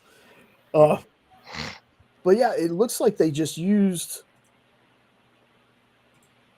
that same pose to do this super team up. But yeah, folks, if you've ever, I'm probably the only person, if you've ever asked yourself, are there any Thanksgiving comics out there? There are, and there are a ton, y'all. When I went up and looked, I was like, wow, I didn't realize how many comics had a storyline going through Thanksgiving. This cover right here is the very reason why I love white meat. Mm-hmm. Yeah. No, I'm with you. If you've never read it, there's a really good Thanksgiving Vision and the Scarlet Witch too, and the name of it is called The Mutant Who Came to Dinner, and it's all about them celebrating Thanksgiving together. I would check that one out sometime if you've never read it. That was one I thought about putting on the list. Okay, but it's an older one. Yeah, a lot of the stuff that I put on here was stuff that I made sure that I'd seen or read or Sean had seen, and then some of these I was like, well, you know what? I'm gonna grab these just to give like examples. Like, oh, here's the last one. I did have one more. Nice. Spider-Gwen with Daredevil. Nice. Very nice. And then while this isn't exactly on Halloween, I count it. And a lot of people probably won't agree with it. Maybe you will. Because it happens on Devil's Night. Mm-hmm. So I feel like it's close enough to where it could be Halloweeny. Yeah, I had to give you one because I didn't mess up the one about the piano. I love this movie, and I know that there's some purists out there that I've never read a Crow comic. In fact, this is one of those movies that when I was younger, I had no idea it was based off any kind of comic property. No clue. I just knew it was a badass movie that I loved, and it can't rain all the time. So when I was thinking about it today, I was like, you know what? It happens on Devil's Night. I'm going to go ahead and include it in the list of favorite holiday comics and movies and stuff because, again, every Halloween, especially when this movie came out, man, and I think people still, hey, what's up, Kpop? Adding Hey, your Kpop. name to the wheel. While you're adding it to the wheel, the Batman is another one that's Halloween. It happens right on Halloween night. I love it. That is very true. And K-pop, just in case you end up leaving before we end, if you will give me a number between 1 and 13, yes, people can have the same number, but don't pick 13 because Ed picked it. Let me know so I can. So what I got? I got to explain. I'm going to explain this again. I got two different wheels. I got one for the folks that are in the chat.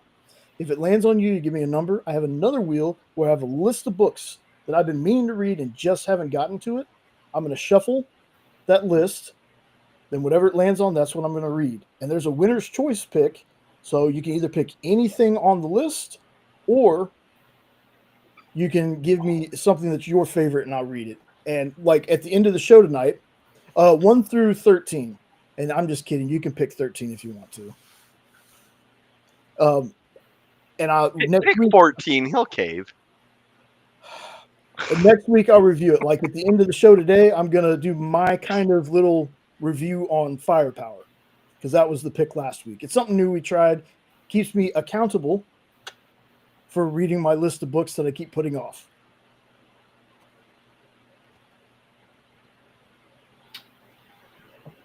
Seven. You got it.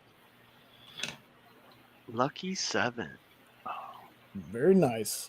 Very nice. And I think, yeah, there's only 2 more on here, and then we'll get to the list. But the next one I have on here is The Adventures of Ichabod and Mr. Toad. Oh Jay, my God. you just make me love you more and more every day, Jay.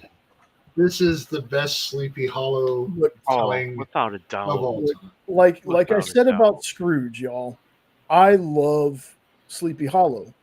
The new comic that just came out, fantastic. Like, I can't wait to read more of that story. I love the Sleepy Hollow movie with Johnny Depp and Christina Ricci. I love that movie. That is a great movie. This cartoon, though, this is what started my love of The Legend of Sleepy Hollow, was this cartoon specifically.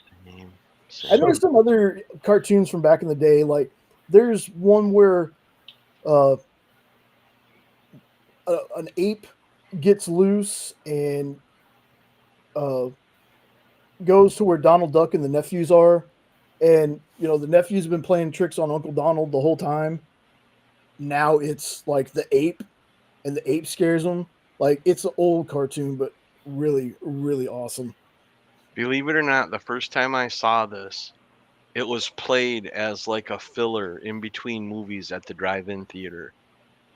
And it was in the autumn time. That was my first time seeing this. And it is a lot to do with my love of Halloween. And it's definitely the reason why I love the Headless Horseman and the Legend of Sleepy Hollow. Yeah, it's absolutely one of the best. Classic, dude. It's so classic. And it sings the Ballad of the Headless Horseman, which a lot of people didn't even know was a real thing. Yeah. And Bing Crosby's in it. I mean, come on. What else could you want? Yeah. Yeah, this is definitely... And to this day, I've never seen Mr. Toad. Don't even know what it's about. Me neither. Me neither. I always skip it and go to Ichabod. Yeah. I couldn't tell you a thing about Mr. Toad. Me either. Yeah, I'm not gonna lie. I thought Mr. Toe was the horse's name. Oh, well, there you go. So I'm way off base here. Yeah. So now we're getting to my second favorite Christmas movie. Very much tied with Klaus. Don't get me wrong. But this is my second favorite Christmas movie. Oh, yeah. This is one of those where I think it's been so popular throughout the years that it's cool now to hate on this movie. You'll shoot your eye out. Yeah, exactly. That's exactly what I tell people. Fa ra ra ra ra. Oh, Yes. yeah. Sean, I'm glad you did that because I got slapped for doing that. There was one Christmas that Amy and I were alone on Christmas Eve, and we had nothing to do. So we're like, well, nothing's open. She's like, the Chinese restaurant's open. I'm like, let's go. We ordered the Peking duck, and I started doing that, and she reached across the table, grabbed my shirt, said, don't even start me here, because we were eating inside. I remember we did Chinese. We went to a Chinese restaurant on Christmas one year. I don't remember what it was. I just remember I heard my dad in the background as I'm getting ready. My uncle said something to piss him off, and he goes, we're just not going to come. Click. And I'm like, whoa. Look, I'm walking out, and Dad goes, we're getting Chinese food. Okay. Fine with me. Yeah. And that This was is such a but yeah, this one, such the a dad's classic. face when he comes down with the bunny suit. Oh, God. I love the dad is one of my favorite guys. I love Oh, him. as an for actor. sure. For Yeah. sure. My cousin, my cousin got me a card one year, and it's Ralphie in the bunny costume when you open it, and it's the mom saying she always gives you the nicest things. I kept that card forever. Loved it. I love this movie. I haven't seen the second one, and no, I'm not talking about that weird, freaking none of the characters weird one that they did. I'm talking about A Christmas Story Christmas, the one where Ralph and most of the living cast come back. I've been wanting to watch it, just haven't. Ralph is part of the MCU for folks who might not know that. Not as Ralph, but the actor Peter Billingsley, I believe. He's in the first Iron Man movie and Spider-Man Far From Home. Nice. He's a scientist. Yep. Didn't recognize him the first time watching Iron Man, and then somebody had to point it out to me, and I was like, oh, it's Ralphie. Which scientist is he? So He's you the know, one that the guy thing- wants to make the arc reactor. Or is he the one that goes, "Sir, I'm sorry. I'm we're not Tony Stark. That's Yep, him? that's Okay. him. Yep. Yep. Tony Stark made this in a cave Well, the box with is a bunch of scrap. scrap. Yeah. Let me tell you, here's another tangent before I get back to this. The one thing that always made me mad about the MCU is killing off the villains, and Obadiah Stane, I wanted him to stick around because I love Jeff Bridges. Yep. Mm-hmm. I'm with you. Well, we're all friends with Jeff Bridges. His name is Mr. Note. He looks That's just true. like him. So The dude. Yes. But this is a movie that, TBS started doing that 24 hours of A Christmas Story. yeah. Yep. I'll watch it all 24 hours. My Uncle Ricky, man, whenever this comes on, he's like, everybody leave me alone. Christmas Story's on. And he will sit there in that chair and watch it over and over again. He loves the movie, and I think that's partly where I get my love of it from, was from my Uncle Ricky. The first time I saw this movie, my English teacher in high school played it for us in class for like the last 3 days before Christmas break because, you only had 40-minute periods and it's longer than that. And I had never heard of it. And I remember laughing so hard. But the thing I remember the most that got me looks from all over is when they panned under the Christmas tree, there was a head of Frankenstein under there. And I'm like, dude, Frankenstein. And they all look at me like, what is wrong with you? Somebody got a huge head of Frankenstein for Christmas. I have no idea if it was a mask or what, but it's under the tree. We were talking about a little bit about underrated actors earlier. Zach Ward, the guy who played Scut Farkas. He was in Freddy vs. Jason for like a minute. He was the flashback. Yellow eyes. I swear to God, yellow eyes. Yep, he's been in the one of the Resident Evil movies. I can't remember which one. It's the one with Carlos. So I think it's the second one actually. But that was a guy that I can't believe he hasn't like been in something where people are like, wow, this guy's freaking amazing. But he's one of those unsung heroes to me. And I heard he comes back in the Christmas Story Christmas movie as Scott. So I need to watch it. I need to watch it. And then finally, once again, we'll go back because I don't mind showing this one. That Albert Finney Scrooge. That's my favorite Christmas movie of all time. It is not Christmas until I watch this movie. Amen. Sing all the songs. Father Christmas. Father Christmas. Christmas. Yes. Love this movie. Loved Albert Finney in it. Again, I thought he was already 50 when he was in it. Yep. Do yourself a favor, folks. I'm not ashamed to say I love musicals. I'm a musical person. I'm super excited for Wicked for Good to come out because I really enjoyed the first Wicked. But I'm a musical guy, and this is a musical Scrooge, and it's so good. It's so good. And Scrooge is one of those stories that never gets old to me. It just doesn't. And who plays Marley? Oh God. Is it Alec Guinness? Yep. Yeah. Okay. Yes, sir. Well, I forgot Luke Evans earlier, so Yeah. I'm glad I didn't forget Albert Guinness. Yep. I always want to call him Alec. Is it Alec? Alec. Yep. It's Alec. Alec. Yep. And as funny thing is I paused it and I put my nose right up to the TV before, and I still cannot see Obi-Wan at all in his face. I would have never known that was him had I not seen the name. Oh yeah. It looks nothing like Obi-Wan. Nothing. Nope. Sure doesn't. So, Sean, you got anything else you want to add or talk about before I get to the list? Red One. Red One. Yes. Watched that last year for Christmas. Yeah, that's a good one. For me, that's going to be in the regular rotation with Rock and Chris Evans and J.K. Simmons again as a Santa. It's such a cool movie. If you haven't watched it, you need to. It's on Prime. It's a Prime original, if I remember right. Yeah. But it's another one. Rock plays Rock. We're just going to say that, But Chris playing a smart alecky. He does smart aleck really well. But I love it. Violent Night is another one with David Harbour. I actually still have not watched that, and I need to watch that. So that's going to be on the Christmas rotation for this year. Yes. That'll probably be what we'll call the new movie night. We'll do Red One and Violent Night back to back. Yes. For fun. But nice. But yeah, Red One definitely going to be up there for me. So that's pretty much that's all I got that I can think of. I'll Google for a second. Let me see if there's anything I'm forgetting. Because I'm not gonna lie, I didn't really, without having TV, I forget a lot of stuff nowadays. That's true. How about you, Ed? You got any other Oh God, I got several. Elf, Polar Express, Jingle All the Way. I love that movie. A lot of people have never heard of it. It's Schwarzenegger and Sinbad, and I love that movie. Guys, there's a big classic we're forgetting. There's a massive classic we're forgetting. Home Alone. Oh yeah. Oh yeah. I thought that would have been a little too on the nose for people, but I did pick Die Hard too. So.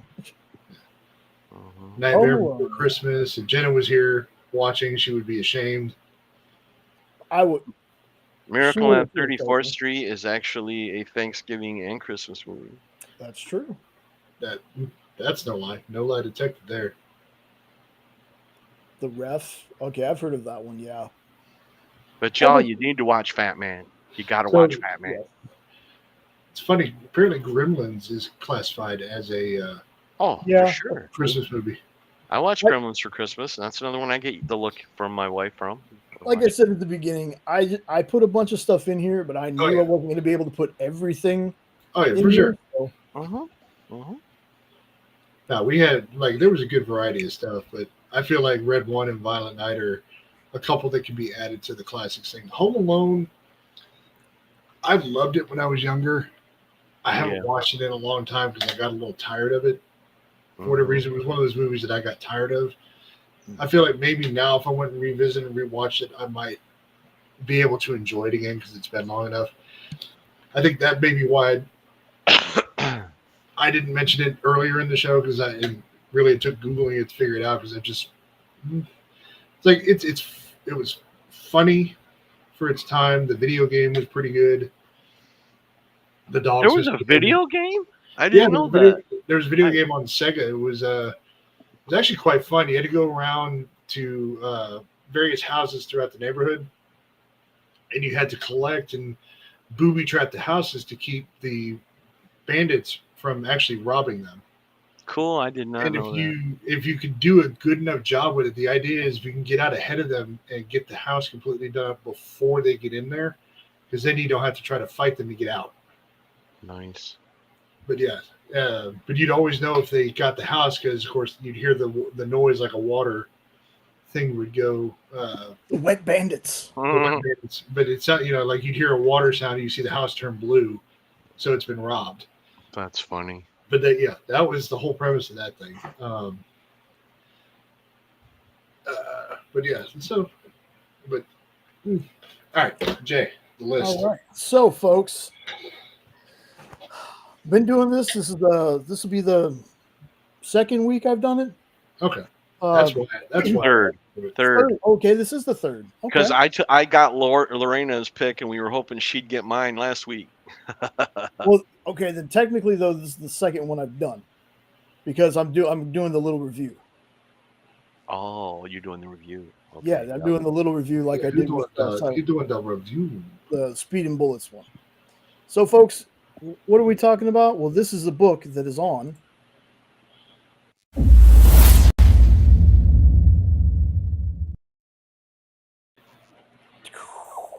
Firepower from Robert Kirkman. Holy crap, y'all. I cannot believe it took me this long to read this. Most of the time on Kirkman stuff, I'm like on top of it. Like when they did Die, Die, Die, I was right on top of that, grabbing that book. This one, for some reason, I just never got around to. And luckily enough for me, Lorena won the pick. I shuffled it, landed on Firepower. Now, again, this is a J review, so it's going to be super vague and probably not make too much sense. Just know I'm digging what I've read so far. Now, this is 30 issues, 31 including the prelude. I read the prelude first. I'm up to issue 8, fixing to start issue 9. I am going to continue reading this, but I read the bulk of it, so I'd have, a little bit to talk about. So, the prelude, it starts out with a guy named Owen Johnson. Terrible name. You'll figure that. You'll get that joke later on. He has left his adopted family to find his parents. All he has is a picture, and he's going to these different temples because apparently his family. Something about the picture, and I'm not going to spoil that. Something about the picture leads him to believe that they were trained or something. But he goes to these different temples. Well, he learns that in order to get any information, he has to fight the master of that temple. So they train him. So he goes to this last place that he goes to is like super hidden. Almost nobody can find it. He ends up finding it. And he tells the master there that, I've learned everything I can learn down there. And he goes, well, if you want to stay here, you got to fight me. And you learn something real quick about this master. He is not your typical master. And it's not just from the Nikes that he's wearing and the blue ball cap he has on. He takes this dude's iPod and is like, you better hope it works. Like, just jacks this dude's stuff. But he goes, you can train here. You can fight me. Or if you fight me and win, you can stay. And we'll train, and I'll tell you things about your folks. So they're fighting, and almost every move he does, this master's like, yeah, I taught that master that, or I taught that master. And there's one time where he goes, oh, you learned that from this master who learned it from this master who I taught.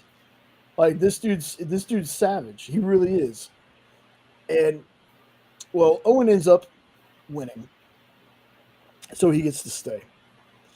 Well, there's the thing about this temple is they believe, I think it's called like the Tower of the Fist or Fire Fist or something like that. They believe that you can harness the energy around you to heat up the molecules around you. And eventually you can do this so well to where you can basically shoot fireballs. Well, all the students, they can at least burn things with their hands, but none of them can really throw the fireball thing. Stuff happens. Like I said, I read the prelude first. Stuff happens.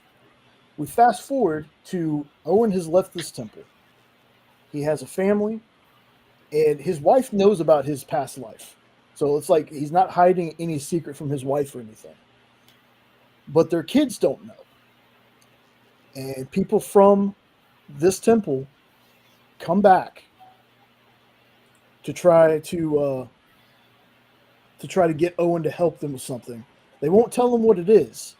Then other people come in, and his family, like his kids, finally learn what's going on. And this, again, y'all, this book is, I cannot believe it took me so long to read.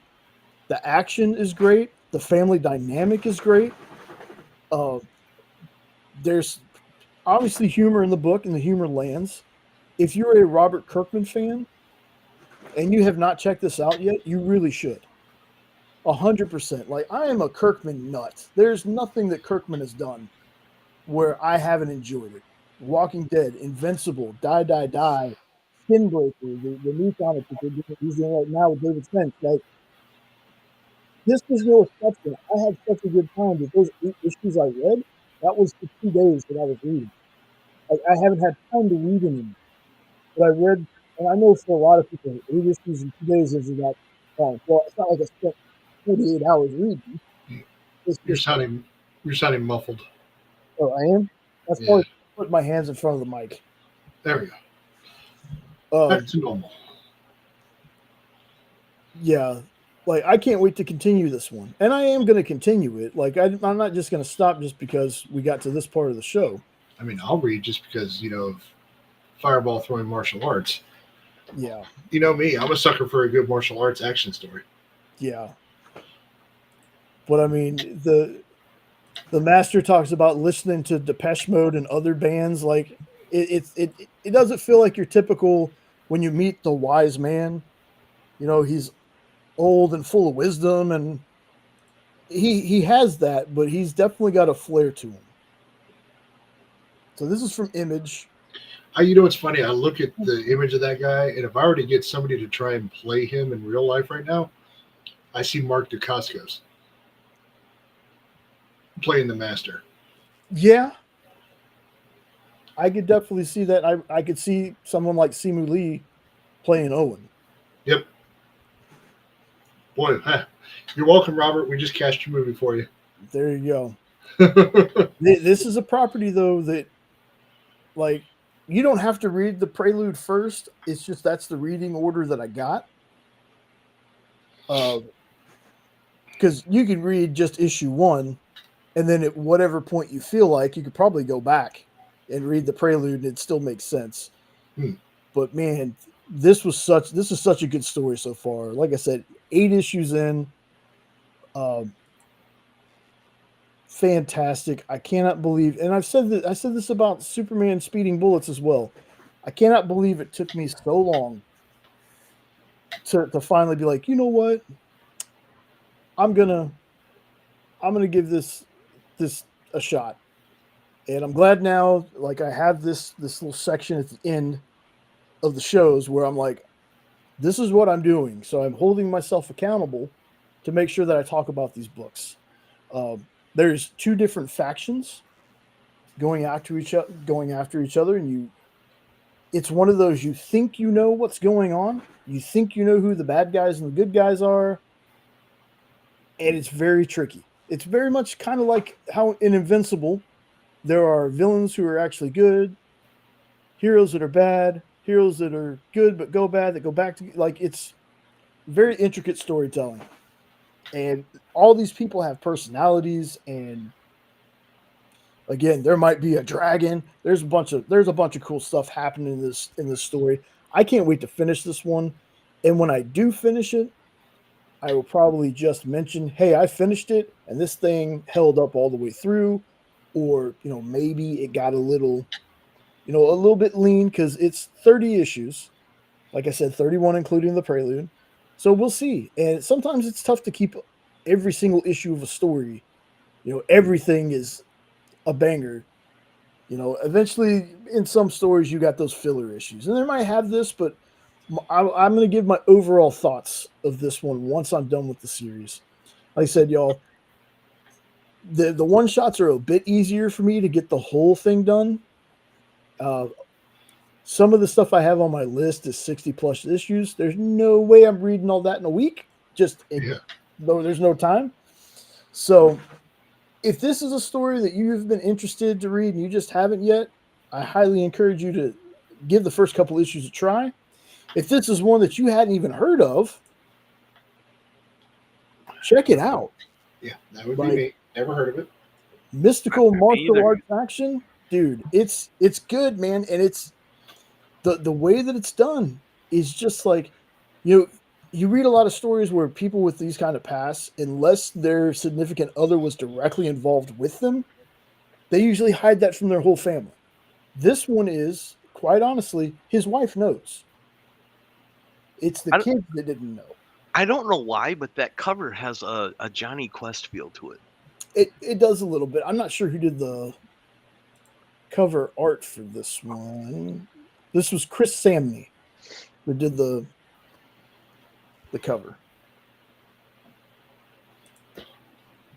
This is cover number 2. Yeah. Because they were mixed up on the thing that I pulled it from. Okay.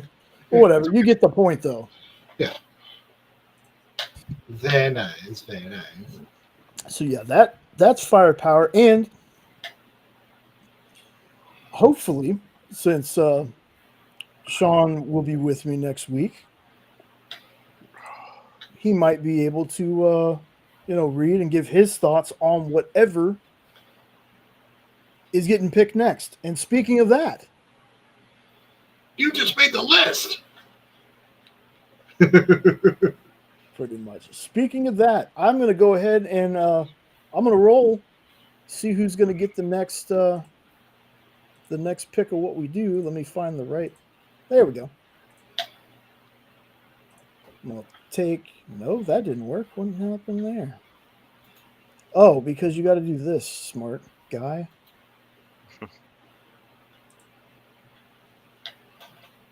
Boom. Okay. So I'm going to take the chat off for just a second. Make this a little bit. Look whose name is in the big, huge letters, baby. That's what I'm talking about. Well, I mean, only 2. Thankfully, you didn't capitalize the second lever and turn me into erectile dysfunction. But I wouldn't have done that to you this time. Yeah, whatever. All right, so let's go ahead and give this a spin, see who's picking. I got everybody's numbers written down. We got, hey. All right, it's Bigby. Bigby. I'm going to have to let him know. Especially because if he's not here and it ends up being winner's pick, at least you have a way to reach out to him and like, hey, man. This is true. Let me go ahead and share this other screen. That's not right. There we go. What number did he have? Bigby had. Was it 7 or 9? Oh my goodness! I wrote it down. Where the hell did it go? Oh, 7. He had 7. There we go. I found it. All right. So did it go on screen? Yes, it did. Yep. All right. So here we go, folks. 1, 2, 3, 4, 5, 6, and 7. All right, here we go. What is Jay reading for next week?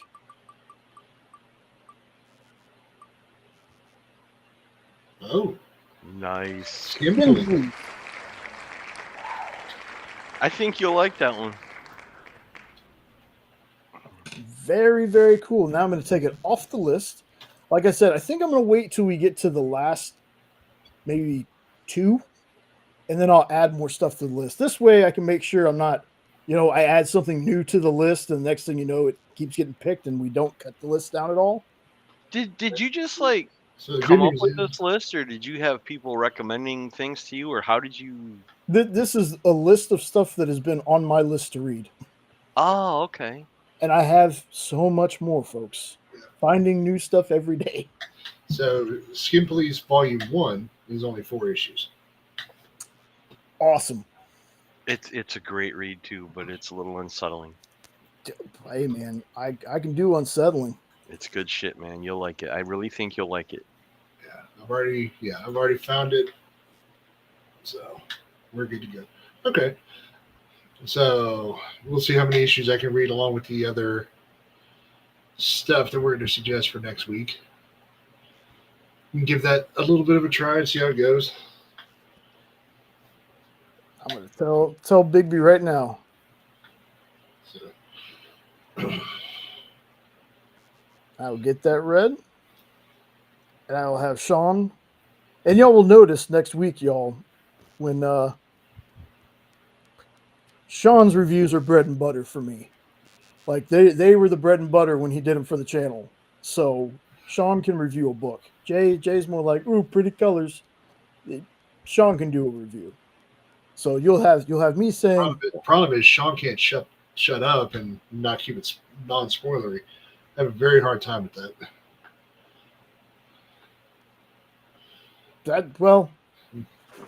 Next thing you know, I give you a panel by panel fucking review. We won't have to worry about it. I think you'll be able to handle it.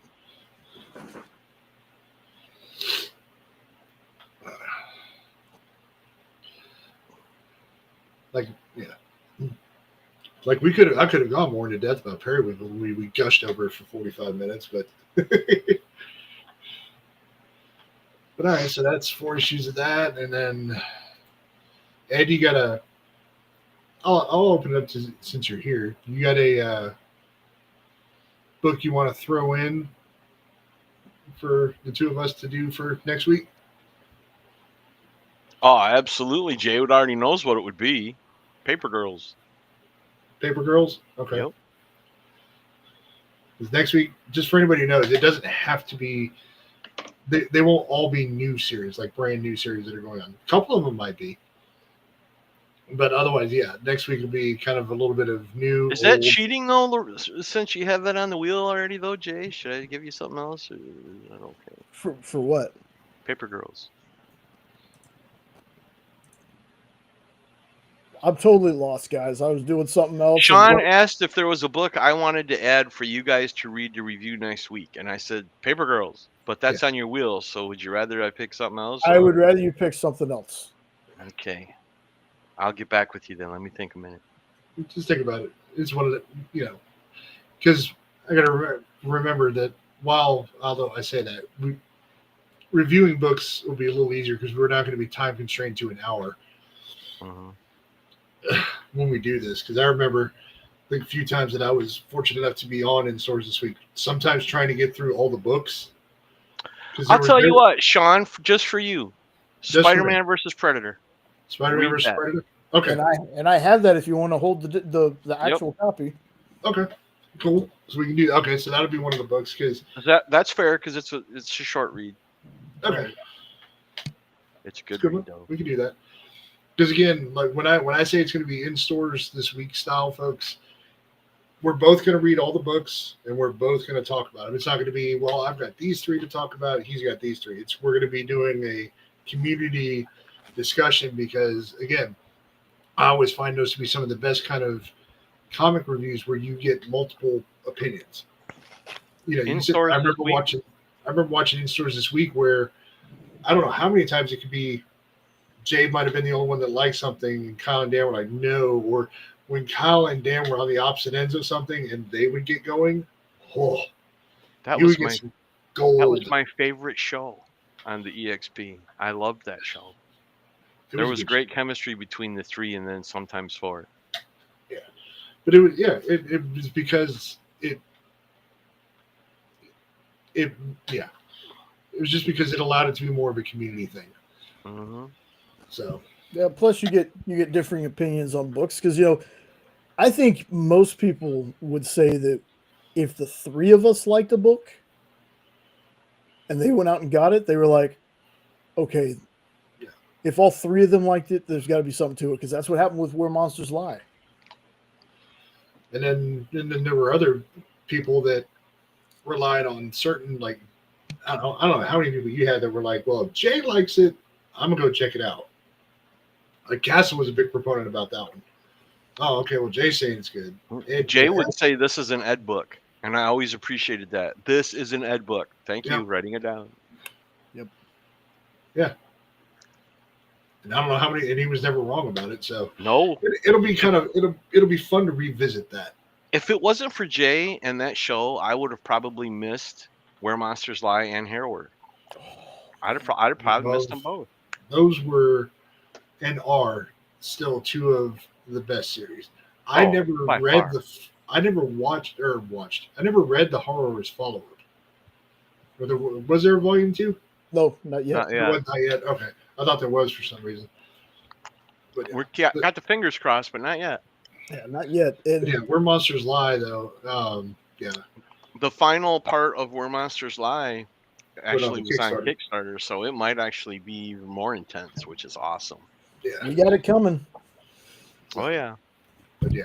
So I'm excited for next week, and apologies, folks, for me not having a whole lot prepared. Even though I'm the one that came up with the show concept, it just work has been so busy. I have not had a whole lot of time to prepare.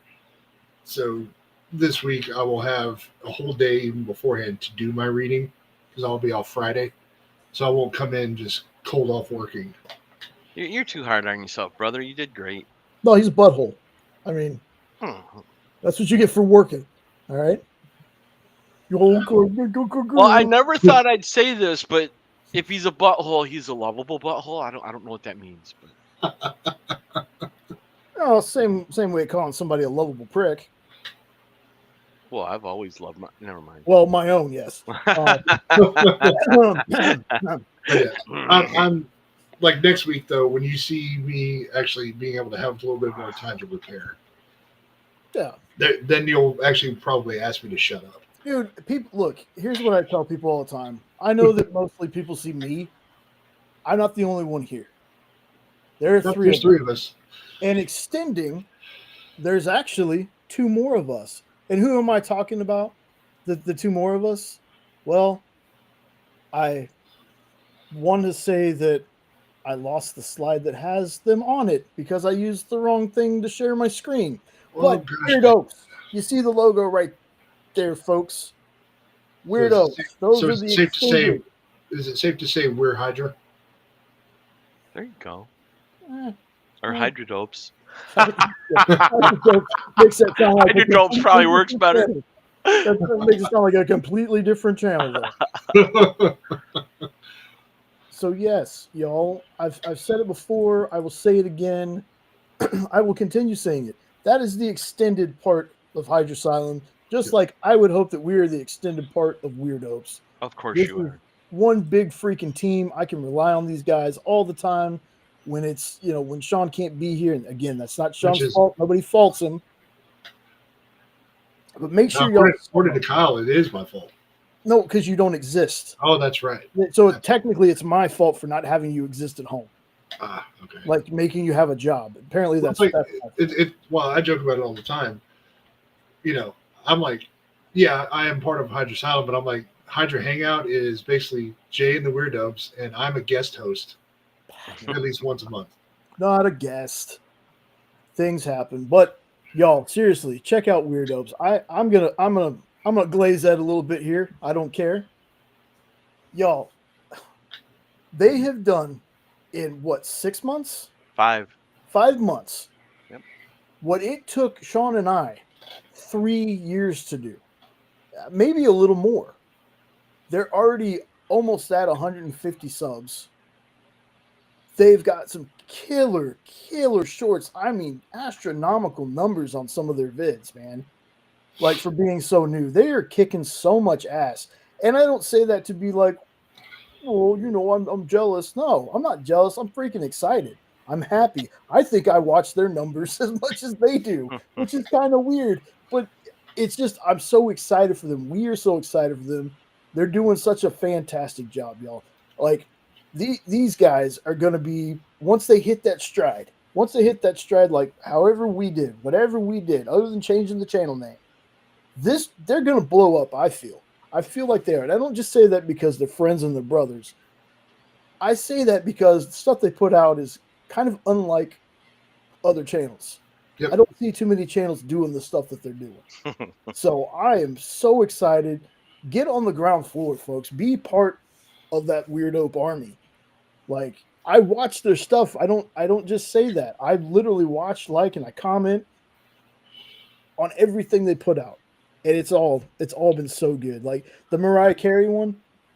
Bro, just wait on that. There are so many people in your comments that are like wanting to share it out, and like again, I had so much fun making that video. And that's the thing, is that Nope and I only do what we think is fun. Mm-hmm. We don't tie ourselves down and force ourselves to do something. If one of us has an idea, we don't even have to ask the other one. We just tell them, and the other one's automatically going to laugh and say yes because we're that crazy. And it's so much fun. And we owe it all to Hydra. Because if Jay wouldn't have had me on as a guest, I'd have never thought of having a YouTube channel ever. And you guys are our brothers, you know that. And we're the weird Hydra or Hydra dopes or whatever you want to say. We're all one big happy family. Hell yeah. And I always got to say, if you like our theme song and our outro, that was Ed that gifted us with that. Appreciate it. That thing gets stuck in my head. So I walking around the house singing it. I remember waking up to that last year, woke up to go to work, and I'm like, what in the ever awesome hell am I listening to? I'm glad you guys like it. That made my day when you both liked it. Oh, use it for everything. No, dude. I take that back. I was trying to go to bed to go to work, and he sends that to us at 8 o'clock in the morning. Yeah. And then we just listened to it on repeat for an hour. I'm like, thanks, Ed. Got to go to bed, but no. You're welcome, brother. Anytime. I'm always good for an earworm. Yeah, that and y'all's theme. Both I'm glad you like ours too. Well, literally all the whole time. video that goes with their theme, though. Yep. Yeah, That's the thing that I get a kick out of. Yeah, that's a real good video that got put together for y'all. My favorite part is when Guy, he looks like he looks like what he's saying is weird dopes, and it's at the same time the word weird dopes comes out, and it looks like he's saying it, and I love that. Yes, because Guy's my favorite Lantern, and Fillion on top of it, he's one of my favorite actors. Yeah. That was like the perfect casting for me. And my favorite line in the Superman movie is, "Sorry, kid, you're getting an upgrade." That was awesome. Yep. With Justice Gang, not a very permanent, maybe prove to be permanent though. Justice Gang? Wow, that's cool. You're in. Yep. What I didn't realize though, unless they just did it with camera angles, like I knew Cord Sweat was tall. I didn't realize Fillion was quite that tall until the two of them were nose to nose there for a second. I was like, oh, Fillion's a little bigger than I thought he was. I'm sure you guys have seen this, but I saw something on the internet that blew my mind. Did you know that for that frickin' movie, they CGI'd Superman's hair, and Corn Sweat was wearing a bald cap through the filming of the movie? I thought that was part of like the gags and bloopers. No, according to Corden Sweat said his hair was real, and just what you saw with Clark was what his hair looks like when it's like frizzy and shit. Well, I don't know. It was right from the DC and Gun website, so unless they were doing an April Fool's joke, they got footage of him wearing the damn bald cap and everything. Yeah, I've seen it. I just thought they did that for the gag and extras reel. Yeah, because I don't know. Maybe I was blown away. Because I've seen, because if you look, there's some of those behind the scenes things, like the big thing that everybody tried to frame is the two of them having an argument. And it was just them having a discussion about that scene where he delivers the big thing about, well, that's where you've always been wrong about me. And his hair is exactly the same. But if you look in a lot of the shorts and stuff that came out before the movie was released, he has like a buzz cut.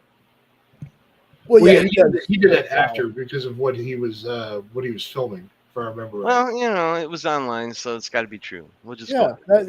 you're absolutely right. And Fillion's 6'2", so he's not a small guy. Yeah, no, and because Gordon's what 6'4" or 5. 6'4" or Yeah. 5. I think he's 6'4". Yeah, One of the tallest Supermen. I think they I think said. he is the tallest. Okay, before we go though, I do kind of want to mention this. Did anybody see the thing where Alan Richardson is apparently going to be in the DCU as a messier character? Yep. I wanted to talk about that tonight. Forgot to grab the picture because I wanted to speculate. Who was? I missed the name. Alan Richardson. Oh, really? He's not gonna be Batman. No, he's not. The funny thing is, he doesn't want to be Batman. He said he would like to be, but he said he wants to be a messier. Eris Quinones, he's like, he would make a great Wildcat. See, Ted Grant was who I was thinking of too. Wildcat, or since we are doing like a little bit older. Totally forgot. Captain Atom. Mm-hmm. Yep. I actually think he'd be a perfect Colossus in the MCU too. There's a lot of characters he would be the perfect version of. He would still be a great Shazam. Yeah. Oh yeah, for sure. But I don't know if he could cut. Well, he probably could.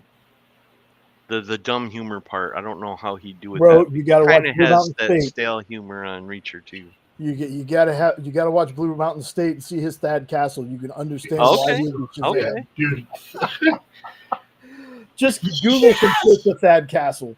Yes. Oh my god. Okay. Like, here was the culture shock for me.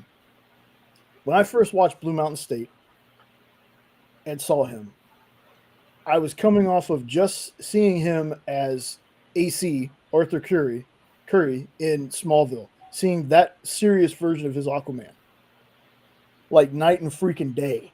And then him going from Thad Castle to Reacher was that same effect, just flipped again. Yeah. Oh. That is hysterical. I'll have to watch that. What's the name of the show? Blue Mountain State. Blue Mountain State. Hysterical show. I'll never remember it, but you need to watch him. You need to watch him arguing with the sorority girl saying "Get out." Because, little known fact, most people might know this, they might not.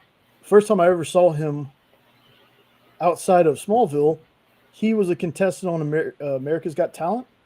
No, American Idol. Oh, American Idol. I always get those. Yeah, because I forget who it was. He serenaded. Paula Abdul. Yeah. Yeah, Paula Abdul like wrapped herself around him. It was really creepy. Yes, it was. But Look he at can him. sing. He can sing. So he can do everything. Like Alan's way too insanely talented. when you hear him scream, you're like, yeah, that dude can sing. Just he screams in such a high pitch. It's so funny to hear that noise come out of that human being. I'm telling you, hilarious. Especially when he does the weightlifting. Yes, I can't even do it. Yeah, it's ridiculous, raunchy show, but it was on Spike. Anybody remember Spike TV? Yep. Oh man, I love that show. Yeah.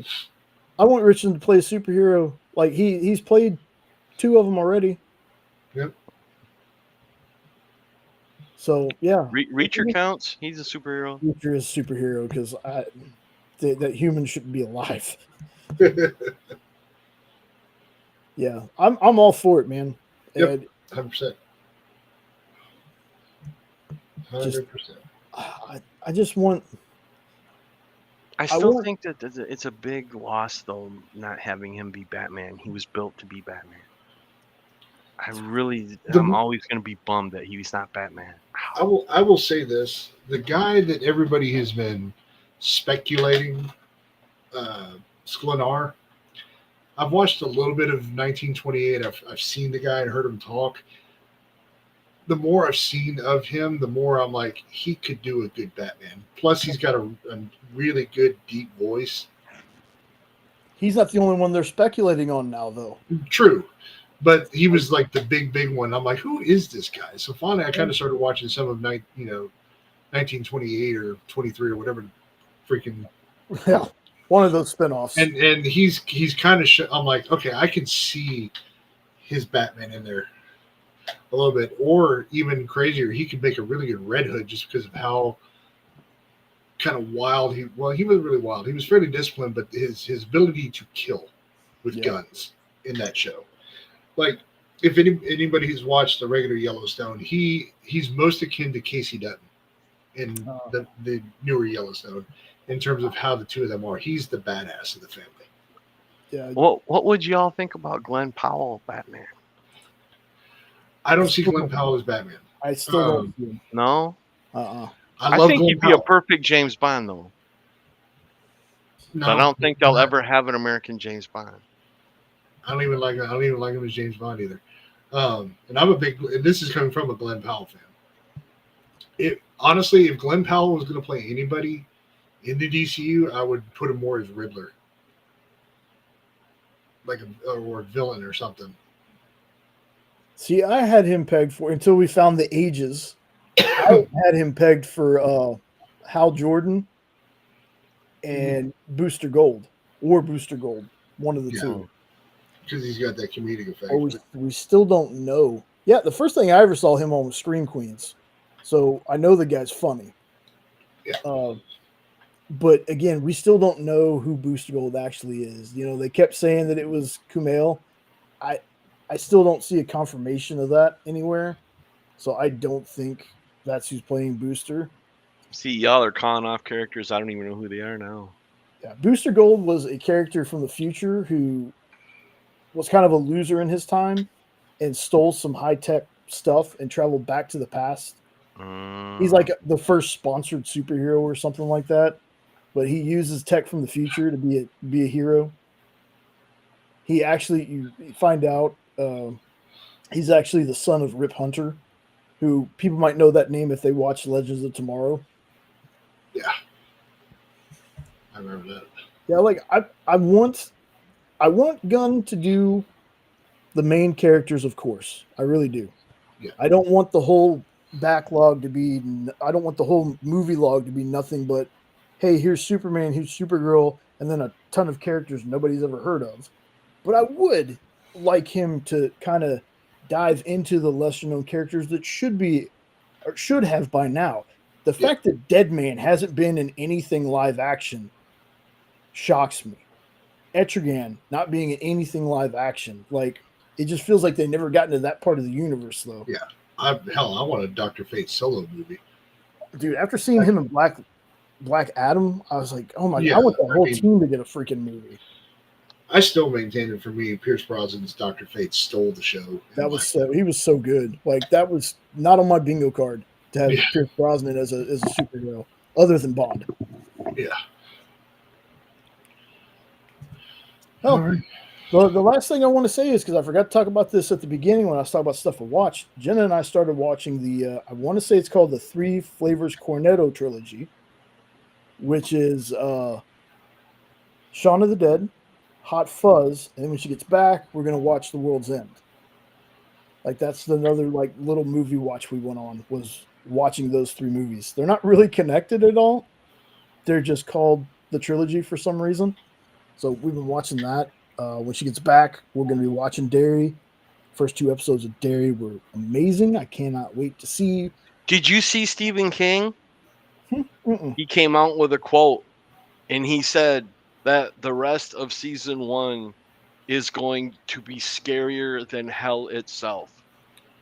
The fact that Stephen King says that, and the first 2 episodes, the way they were already kick-ass, I can't wait to see how it turns out.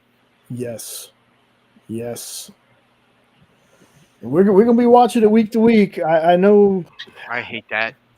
I'm not into it either. I know people are like, oh, but that gives people a week to talk about it and blah, blah, blah. It's like, yeah, but I want the option to be able to watch everything. Right. Like, Because, well, especially old farts like me that might forget something. yeah, I don't think I'll forget because I enjoyed it so much. And Nope and I have a bet running on as to whether or not there'll be an umbilical cord in episode 3. So we'll let you know. It's been the focus of the first 2 episodes. You muted yourself unless you're talking to someone else. I'm talking to myself. Oh, okay. I have to fix something real fast because in sharing my screens, I covered up something else. Let's see. It's the Wheel of Fortune. No, it's not. And my goodness, what is this? Oh my god, I don't know if I want to know what he's looking at. I deleted our outro video, so I'm fixing that real fast while Sean is going to be talking. What do you want me to talk about? I'll kill some time. Oh, I'm trying to figure out what the hell. I'll look at that after the show's over. I have another video in front of it, but it doesn't have the same background as my outro video. I can't wait to see this. Oh, yeah, we'll do that after the show. I copied the first scene, so that part's good.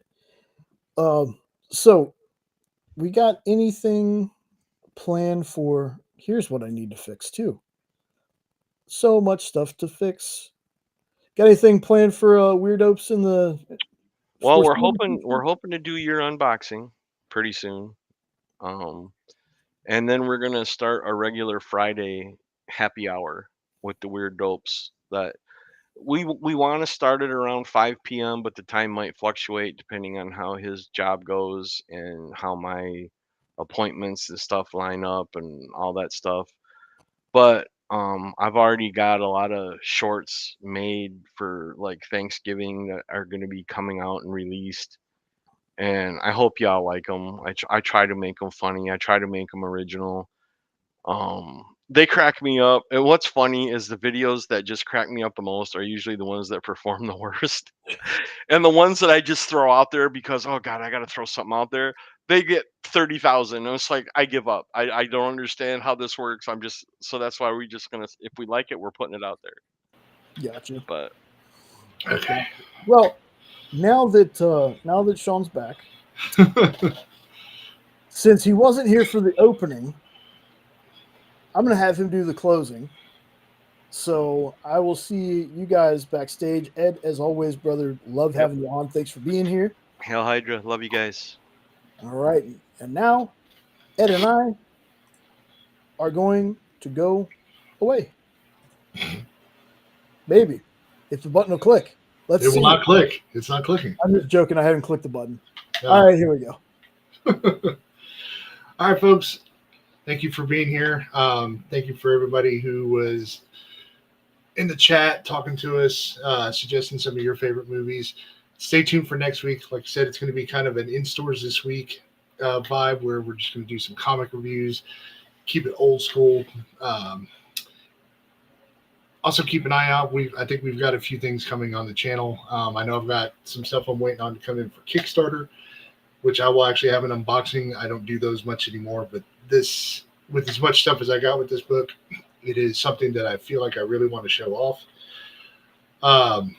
We're over 660 subscribers. Thank you again to everybody who has ever taken the time to sub, watch a video, leave a comment. We do this for fun. We never actually thought we'd see this many subs to begin with, so it's still very humbling. Thank you to Ed for being on, our brother in comics.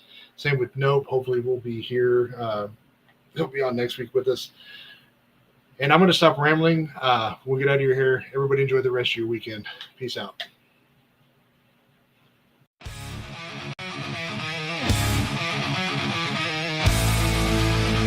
We talk about everything that makes us hum. Hail Hydra Asylum, Hail Hydra Asylum.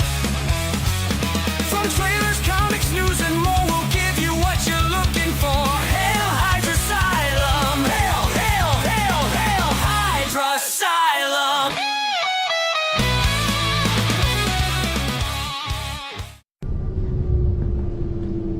Hail Hydra.